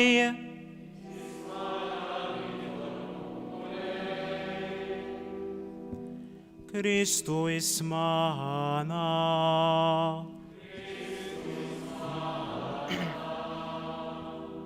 Kristu il-għattalib taħna.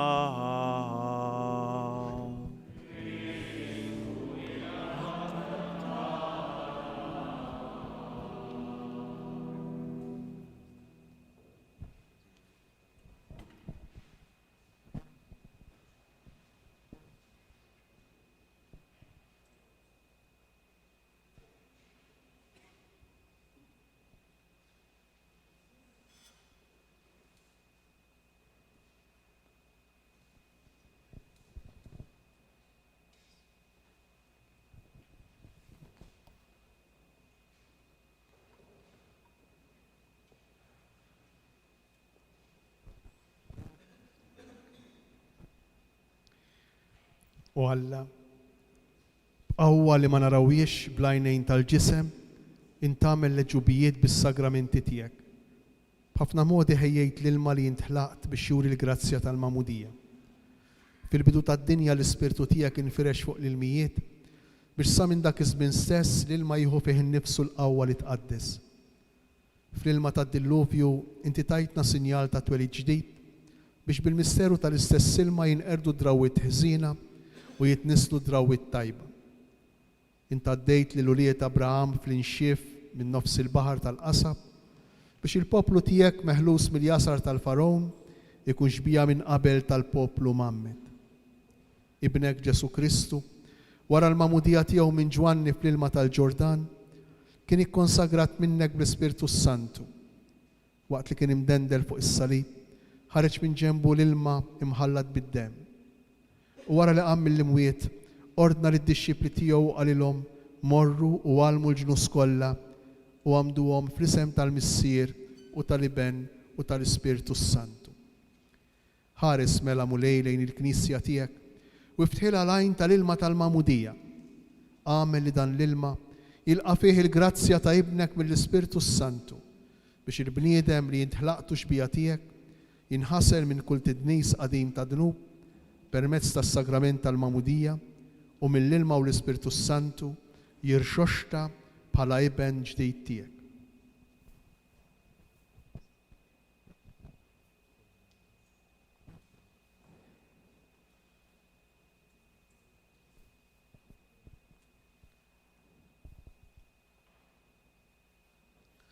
Nitolbuk mulej biex il-qawwa tal-Ispirtu Santu permezz ta' ibnek Ġesu Kristu tinżel fl-ilma ta' dan il-fonti biex daw kollha li bil-mamudija jindifnu fil-mewt ma' Kristu iqumu miegħu għal ħajja ġdida bi Kristu sidna.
Ħuti Jeżies, bil-misteru tal-lejt aħna ntfinna ma' Kristu fil-mamudija biex miegħu ngħixu ħajja ġdida.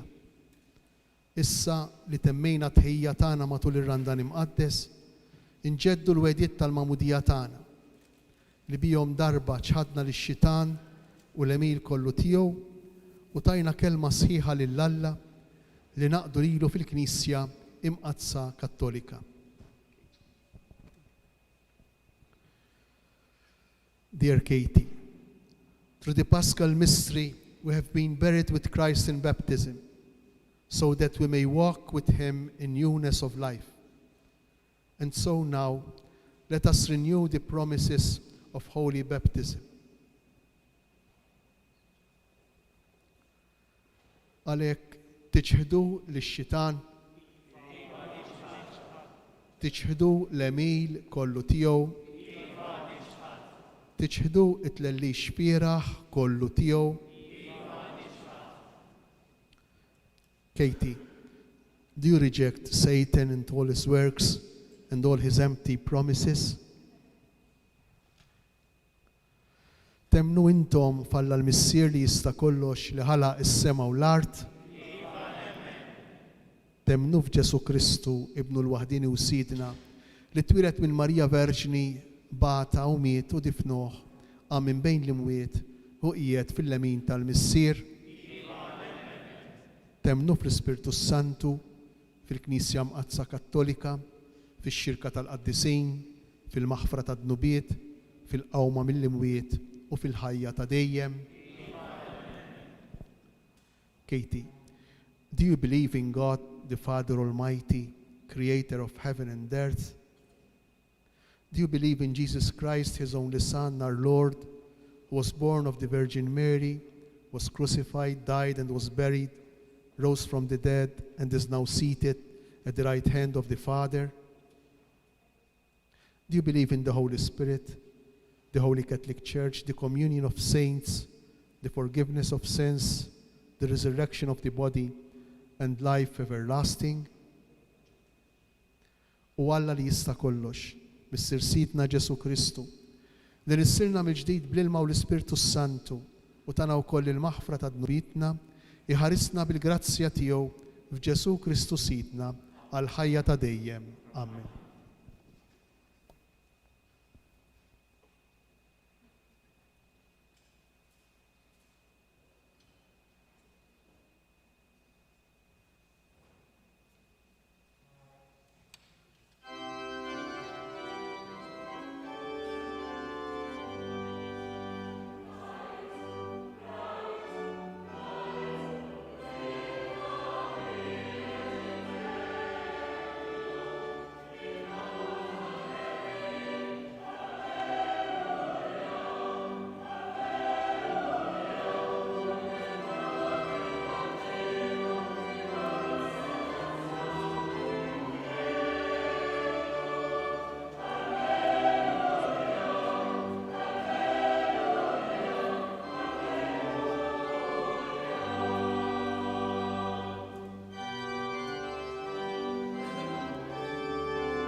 nitfu x-xema.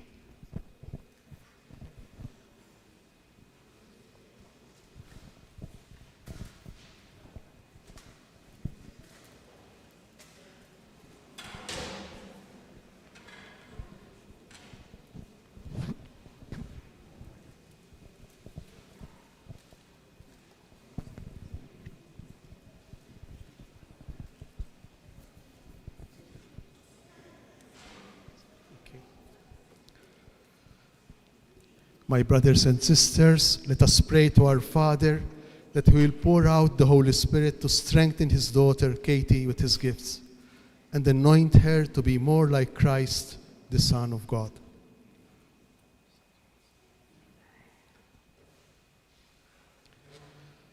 All-powerful God, Father of our Lord Jesus Christ, by water and the Holy Spirit, you freed your sons and daughters from sin and gave them new life. Send your Holy Spirit upon them to be their helper and guide. Give them the spirit of wisdom and understanding, the spirit of right judgment and courage, the spirit of knowledge and reverence. Fill them with the spirit of wonder and awe in your presence. We ask this through Christ our Lord. Amen.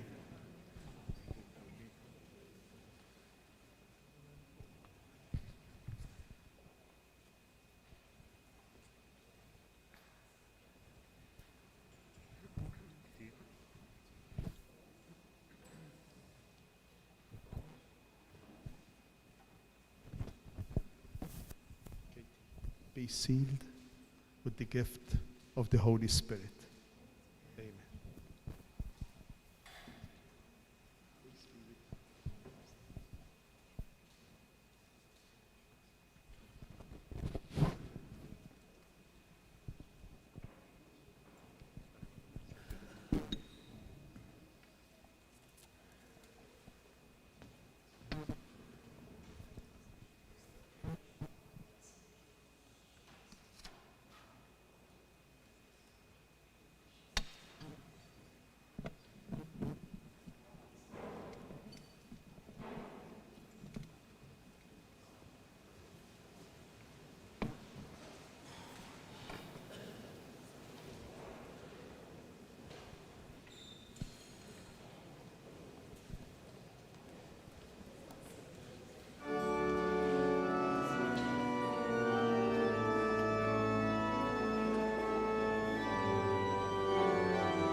jitolbu ħuti biex is-sagrifiċċju tiegħi u tagħkom ikun joġob lil Alla l-Missier li jista' kollox.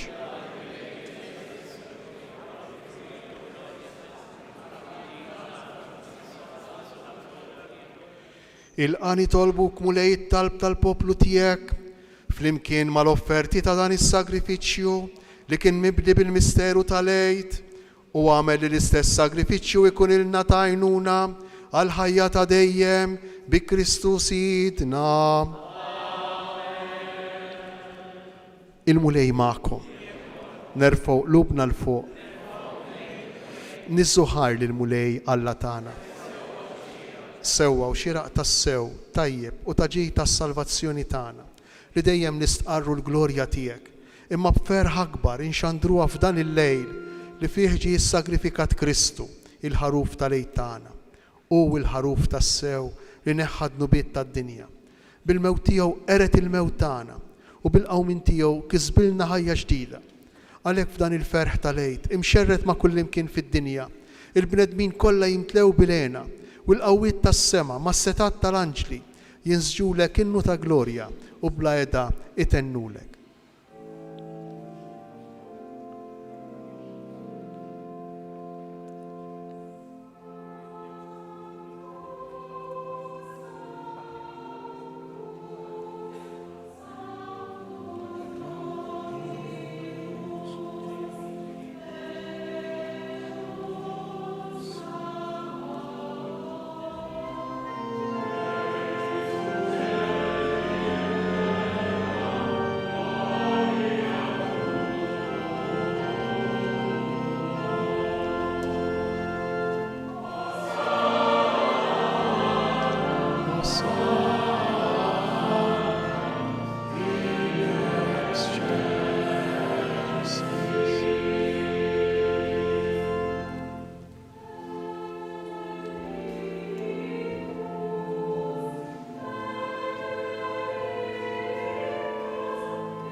Missier ħanin, miċ-ċokon tagħna nitolbuk bibnek Ġesu Kristu Sidna, ilqa u bierek dawn l-offerti safja u qaddisa li ġibna għas-sagrifiċċju. Aħna nofruhomlok l-ewwel net tal-Knisja tiegħek, qaddisa u Kattolika. Għatija sliem, ħarisa, għaqqada u mexxija mad-dinja kollha, flimkien mal-qaddej tiegħek il-Papa Franġisku, miegħi qaddej tiegħek mingħajr ma jistħoqli, u mal-isfijiet kollha li jħadnu u jistqarru il-fidi vera u kattolika li għaddewlna l-apposti. Ftakar mulej fil-qaddejja tiegħek u f'dawn kollha li hawn madwarna. Inta ftajjeb il-fidi u r-rabta tagħhom miegħek. Għalihom aħna nofrulek huma wkoll joffru dan is-sagrifiċċju ta' tifħir għal ġid tagħhom u taqrabathom biex jiksbu l-fidwa ta' ruħhom u jaqilgħu s-saħħa u s-salvazzjoni li jittamaw u resqu it-talb bix-xewqat tagħhom quddiemek Alla ta' dejjem ħajju veru.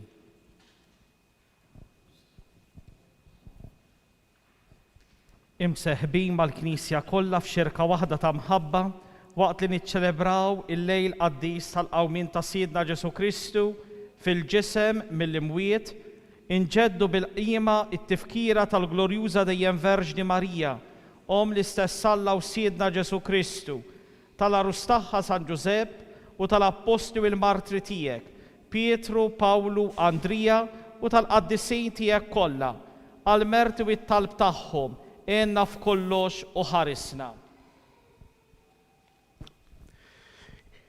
Il-qani tolbuk mulej din l-offerta tagħna u tal-familja kollha tiegħek. Nofru ilek ukoll fisem dawk li joġbok nissel mill-ġdejt mill-ilma u l-Ispirtu Santu u taħfrilhom dnubithom kollha.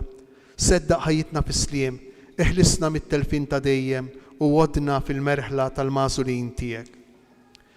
Birek u Alla nitolbuk din l-offerta.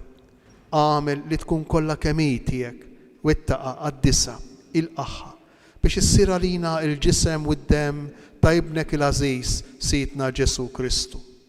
U għaw lil-lejl qabel ma bata ħajl-ħobs f'idejn qaddisa u imbirka tiegħu. Refajnejh lejn is-sema, lejk Alla missieru li tista' kollox, radlek il-ħajr birek qasam, tali d-disċipli tiegħu u qal: ħudu u kulu il-kol minn dan, għax dan huwa ġismi li jingħata għalikom.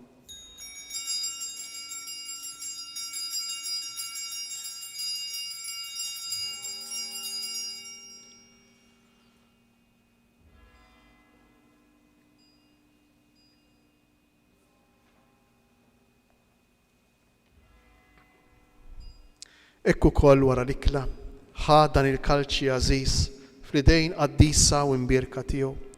Reġa' ratt il-ħajr birek tali d-disċipli tiegħu u qal: ħudu u ixorbu minnu il-koll, għax dan huwa l-kalċi ta' demmi tal-patt il-ġdid li jibqa' dejjem, id-dem li jixxerret għalikom u għall-bnedmin kollha għal maħfra ta' dnubiet. Għamlu dan b'tifkira tiegħi.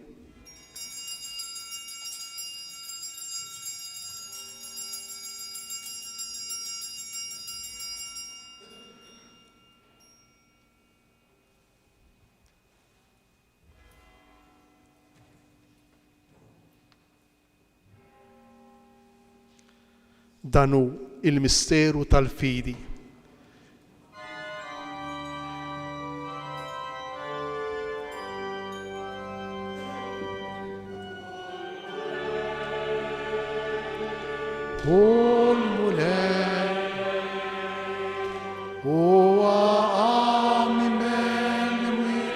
Ashul mole, kolir kopatni, kolir sinista, Jesu uirmule.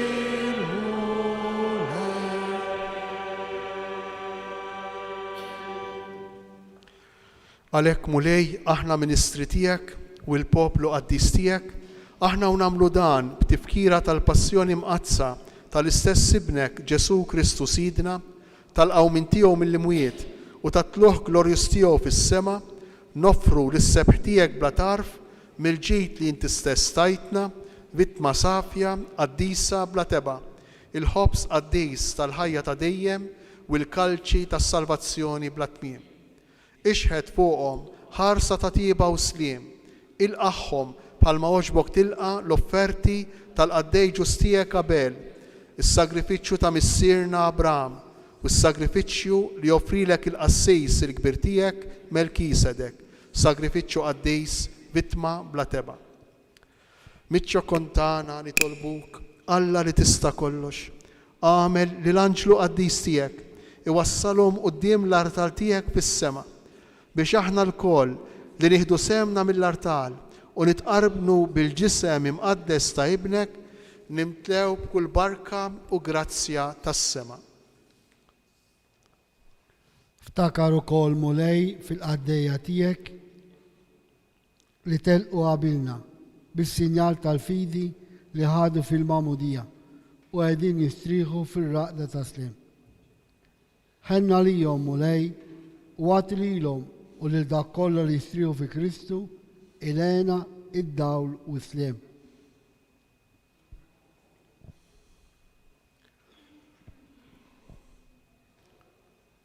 Nilna u kol mitimbin għaddejja tijak li nittamaw fil-kotra tal-ħnina tijak. Għatina sem fil-xirka tal-qaddisin apostli u martri tijak, Ġwanni il-Battista, Stifnu, Mattija Barnaba u tal-qaddisin tijak kollha. Daħħalna fil-wirt magħhom mhux għall-merti tagħna, iżda l-ħnina u l-maħfra tijak bi Kristu Sidna. Bih mulej indejjem taħlaq u tqaddes dan il-ġid kollu, timlih bil-ħajja, tibirku u tqasmu lilna.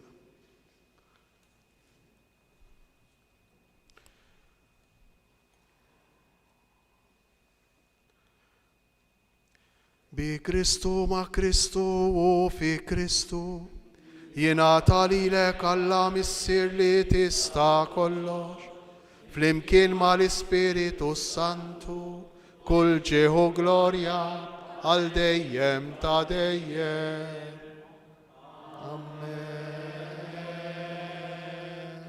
Amen.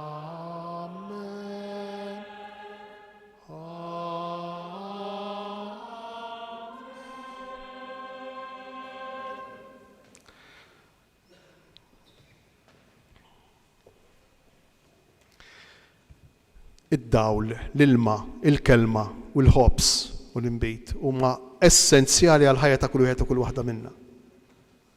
Il-Knisja tinqeda propju b'dawn is-sinjali, b'dawn l-elementi biex tgħinna nidħlu fl-esperjenza tal-ħajja ta' Ġesu irxuxtat, ta' Ġesu ħaj.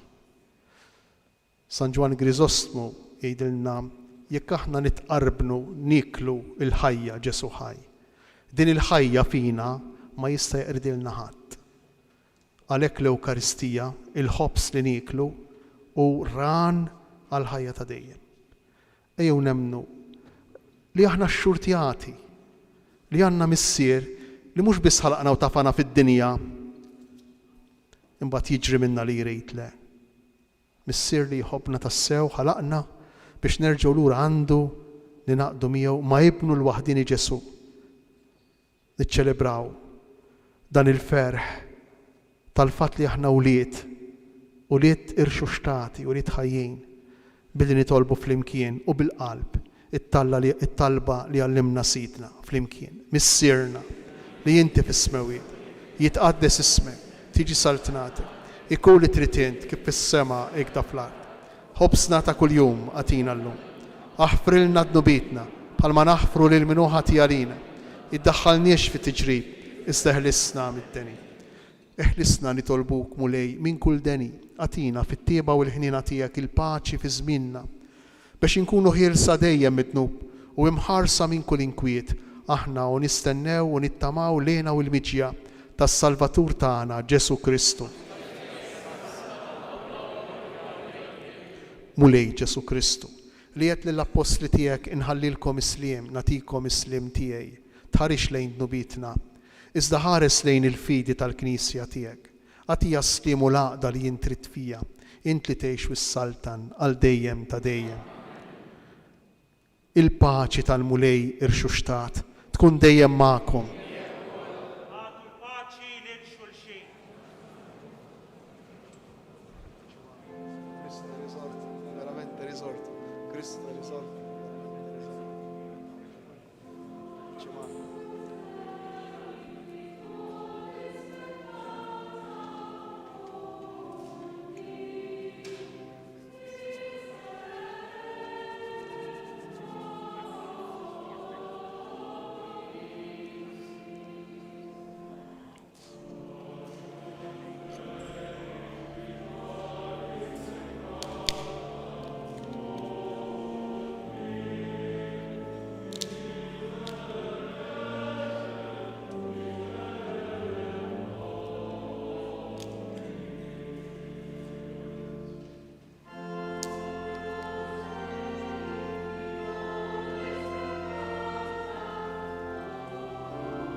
Danu il-ħaruf ta' Alla, danu Ġesu irxuxtat mill-mewt, danu dak li jerfa' fuq l-ħtija tagħna. Ħenjin aħna li aħna mistiedna għal din l-ikla tal-ħaruf.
Fiskiet ngħidu grazzi lil Mulej li tagħna din il-grazzja li niċċelebraw flimkien dal-lejt qaddis.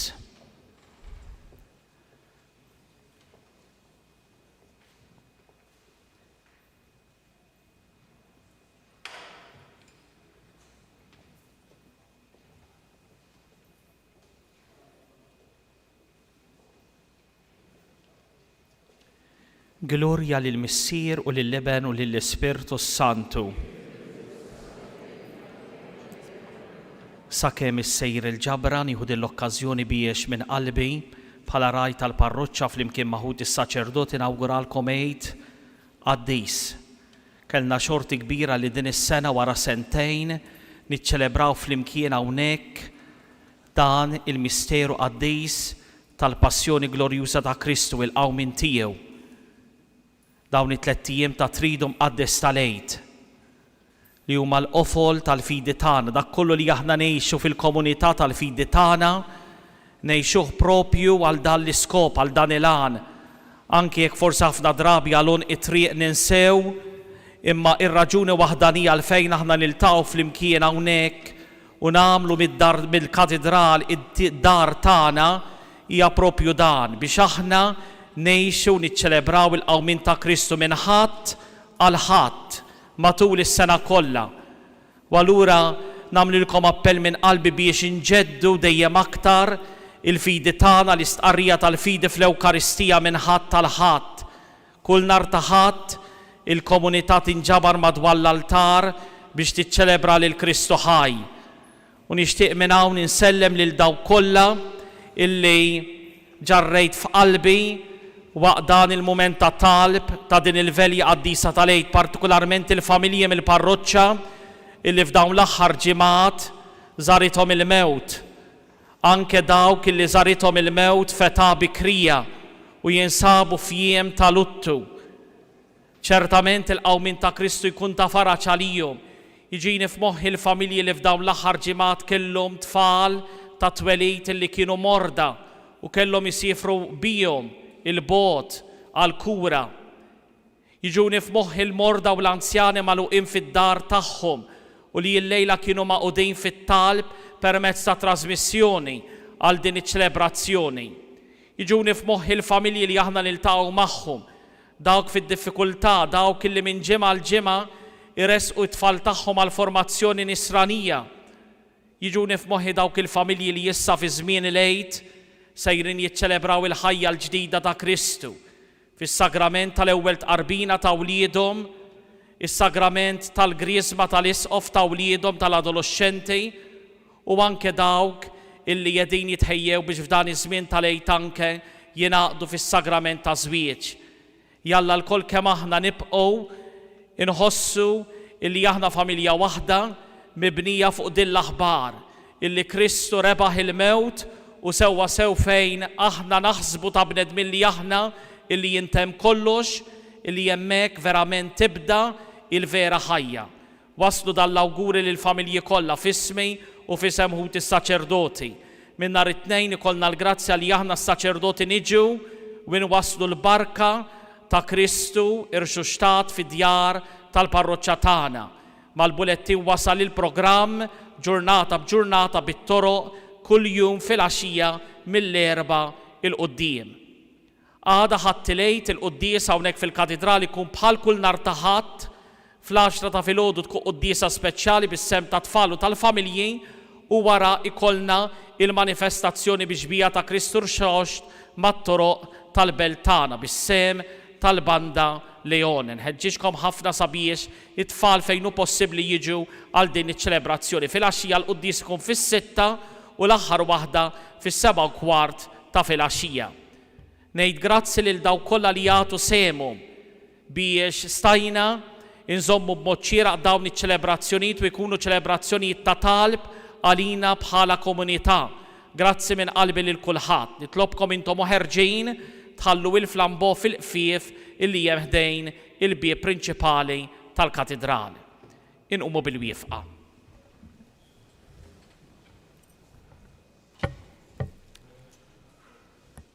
Permettu li jien ukoll insit ir-ringrazzjamenti lill kapitlu tal-katedral, vigarju, Ringrazzjamenti lill-Arċipriet, lil daw kollha volontieri li ħadmu u li jaħdmu kontinwament anki biex jiġu organizzati ċelebrazzjonijiet bħal dawn, tafu li kollox fih ix-xogħol tiegħu. Nirringrazzja lil dawk li animaw bil-kant.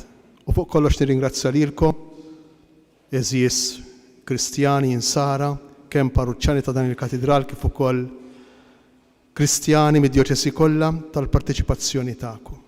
U minn qalbi nawguralkom Eid Qaddis.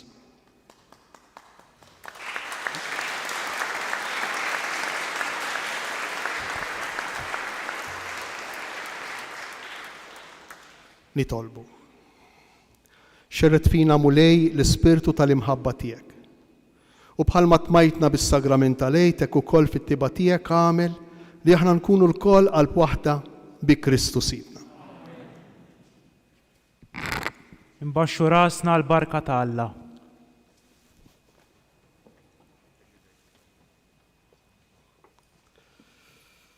Il-mulej magħkom. Lilkom li nġbartu hawn illum għal din il-festa solenni tal-Eid. Alla li jista' kollox jagħtikom il-barka tiegħu u fil-ħnina tiegħu iħariskom minn kull tiġrib ta' dnub. Amen.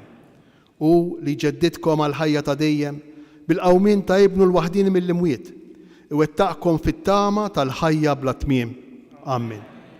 Bħalma fakkartu bil-ġabra il-passjoni tal-mulej u issa qed tifirħu bil-festa tal-Eid. Iwassalkom ukoll bil-grazzja tiegħu fil-festa tal-għena ta' dejjem. Amen. U l-barka ta' Alla li jista' kollox, il-Missier, l-Iben u l-Ispirtu Santu tinżel fuqkom u tibqa' magħkom dejjem. Amen. Morru fil-paċi ta' Kristu, alleluja, alleluja.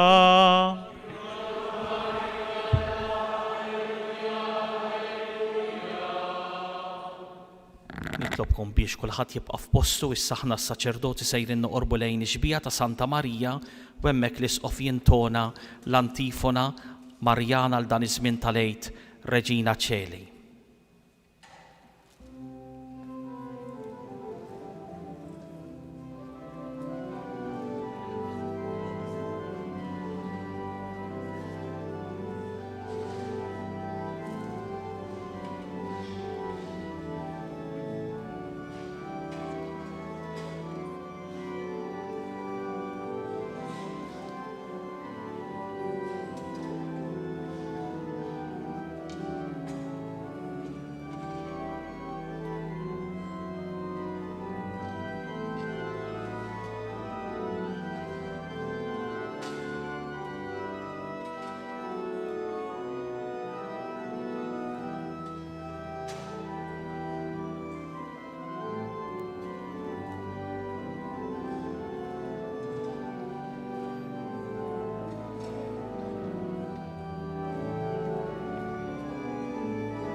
Regina Celi, letare, alleluia.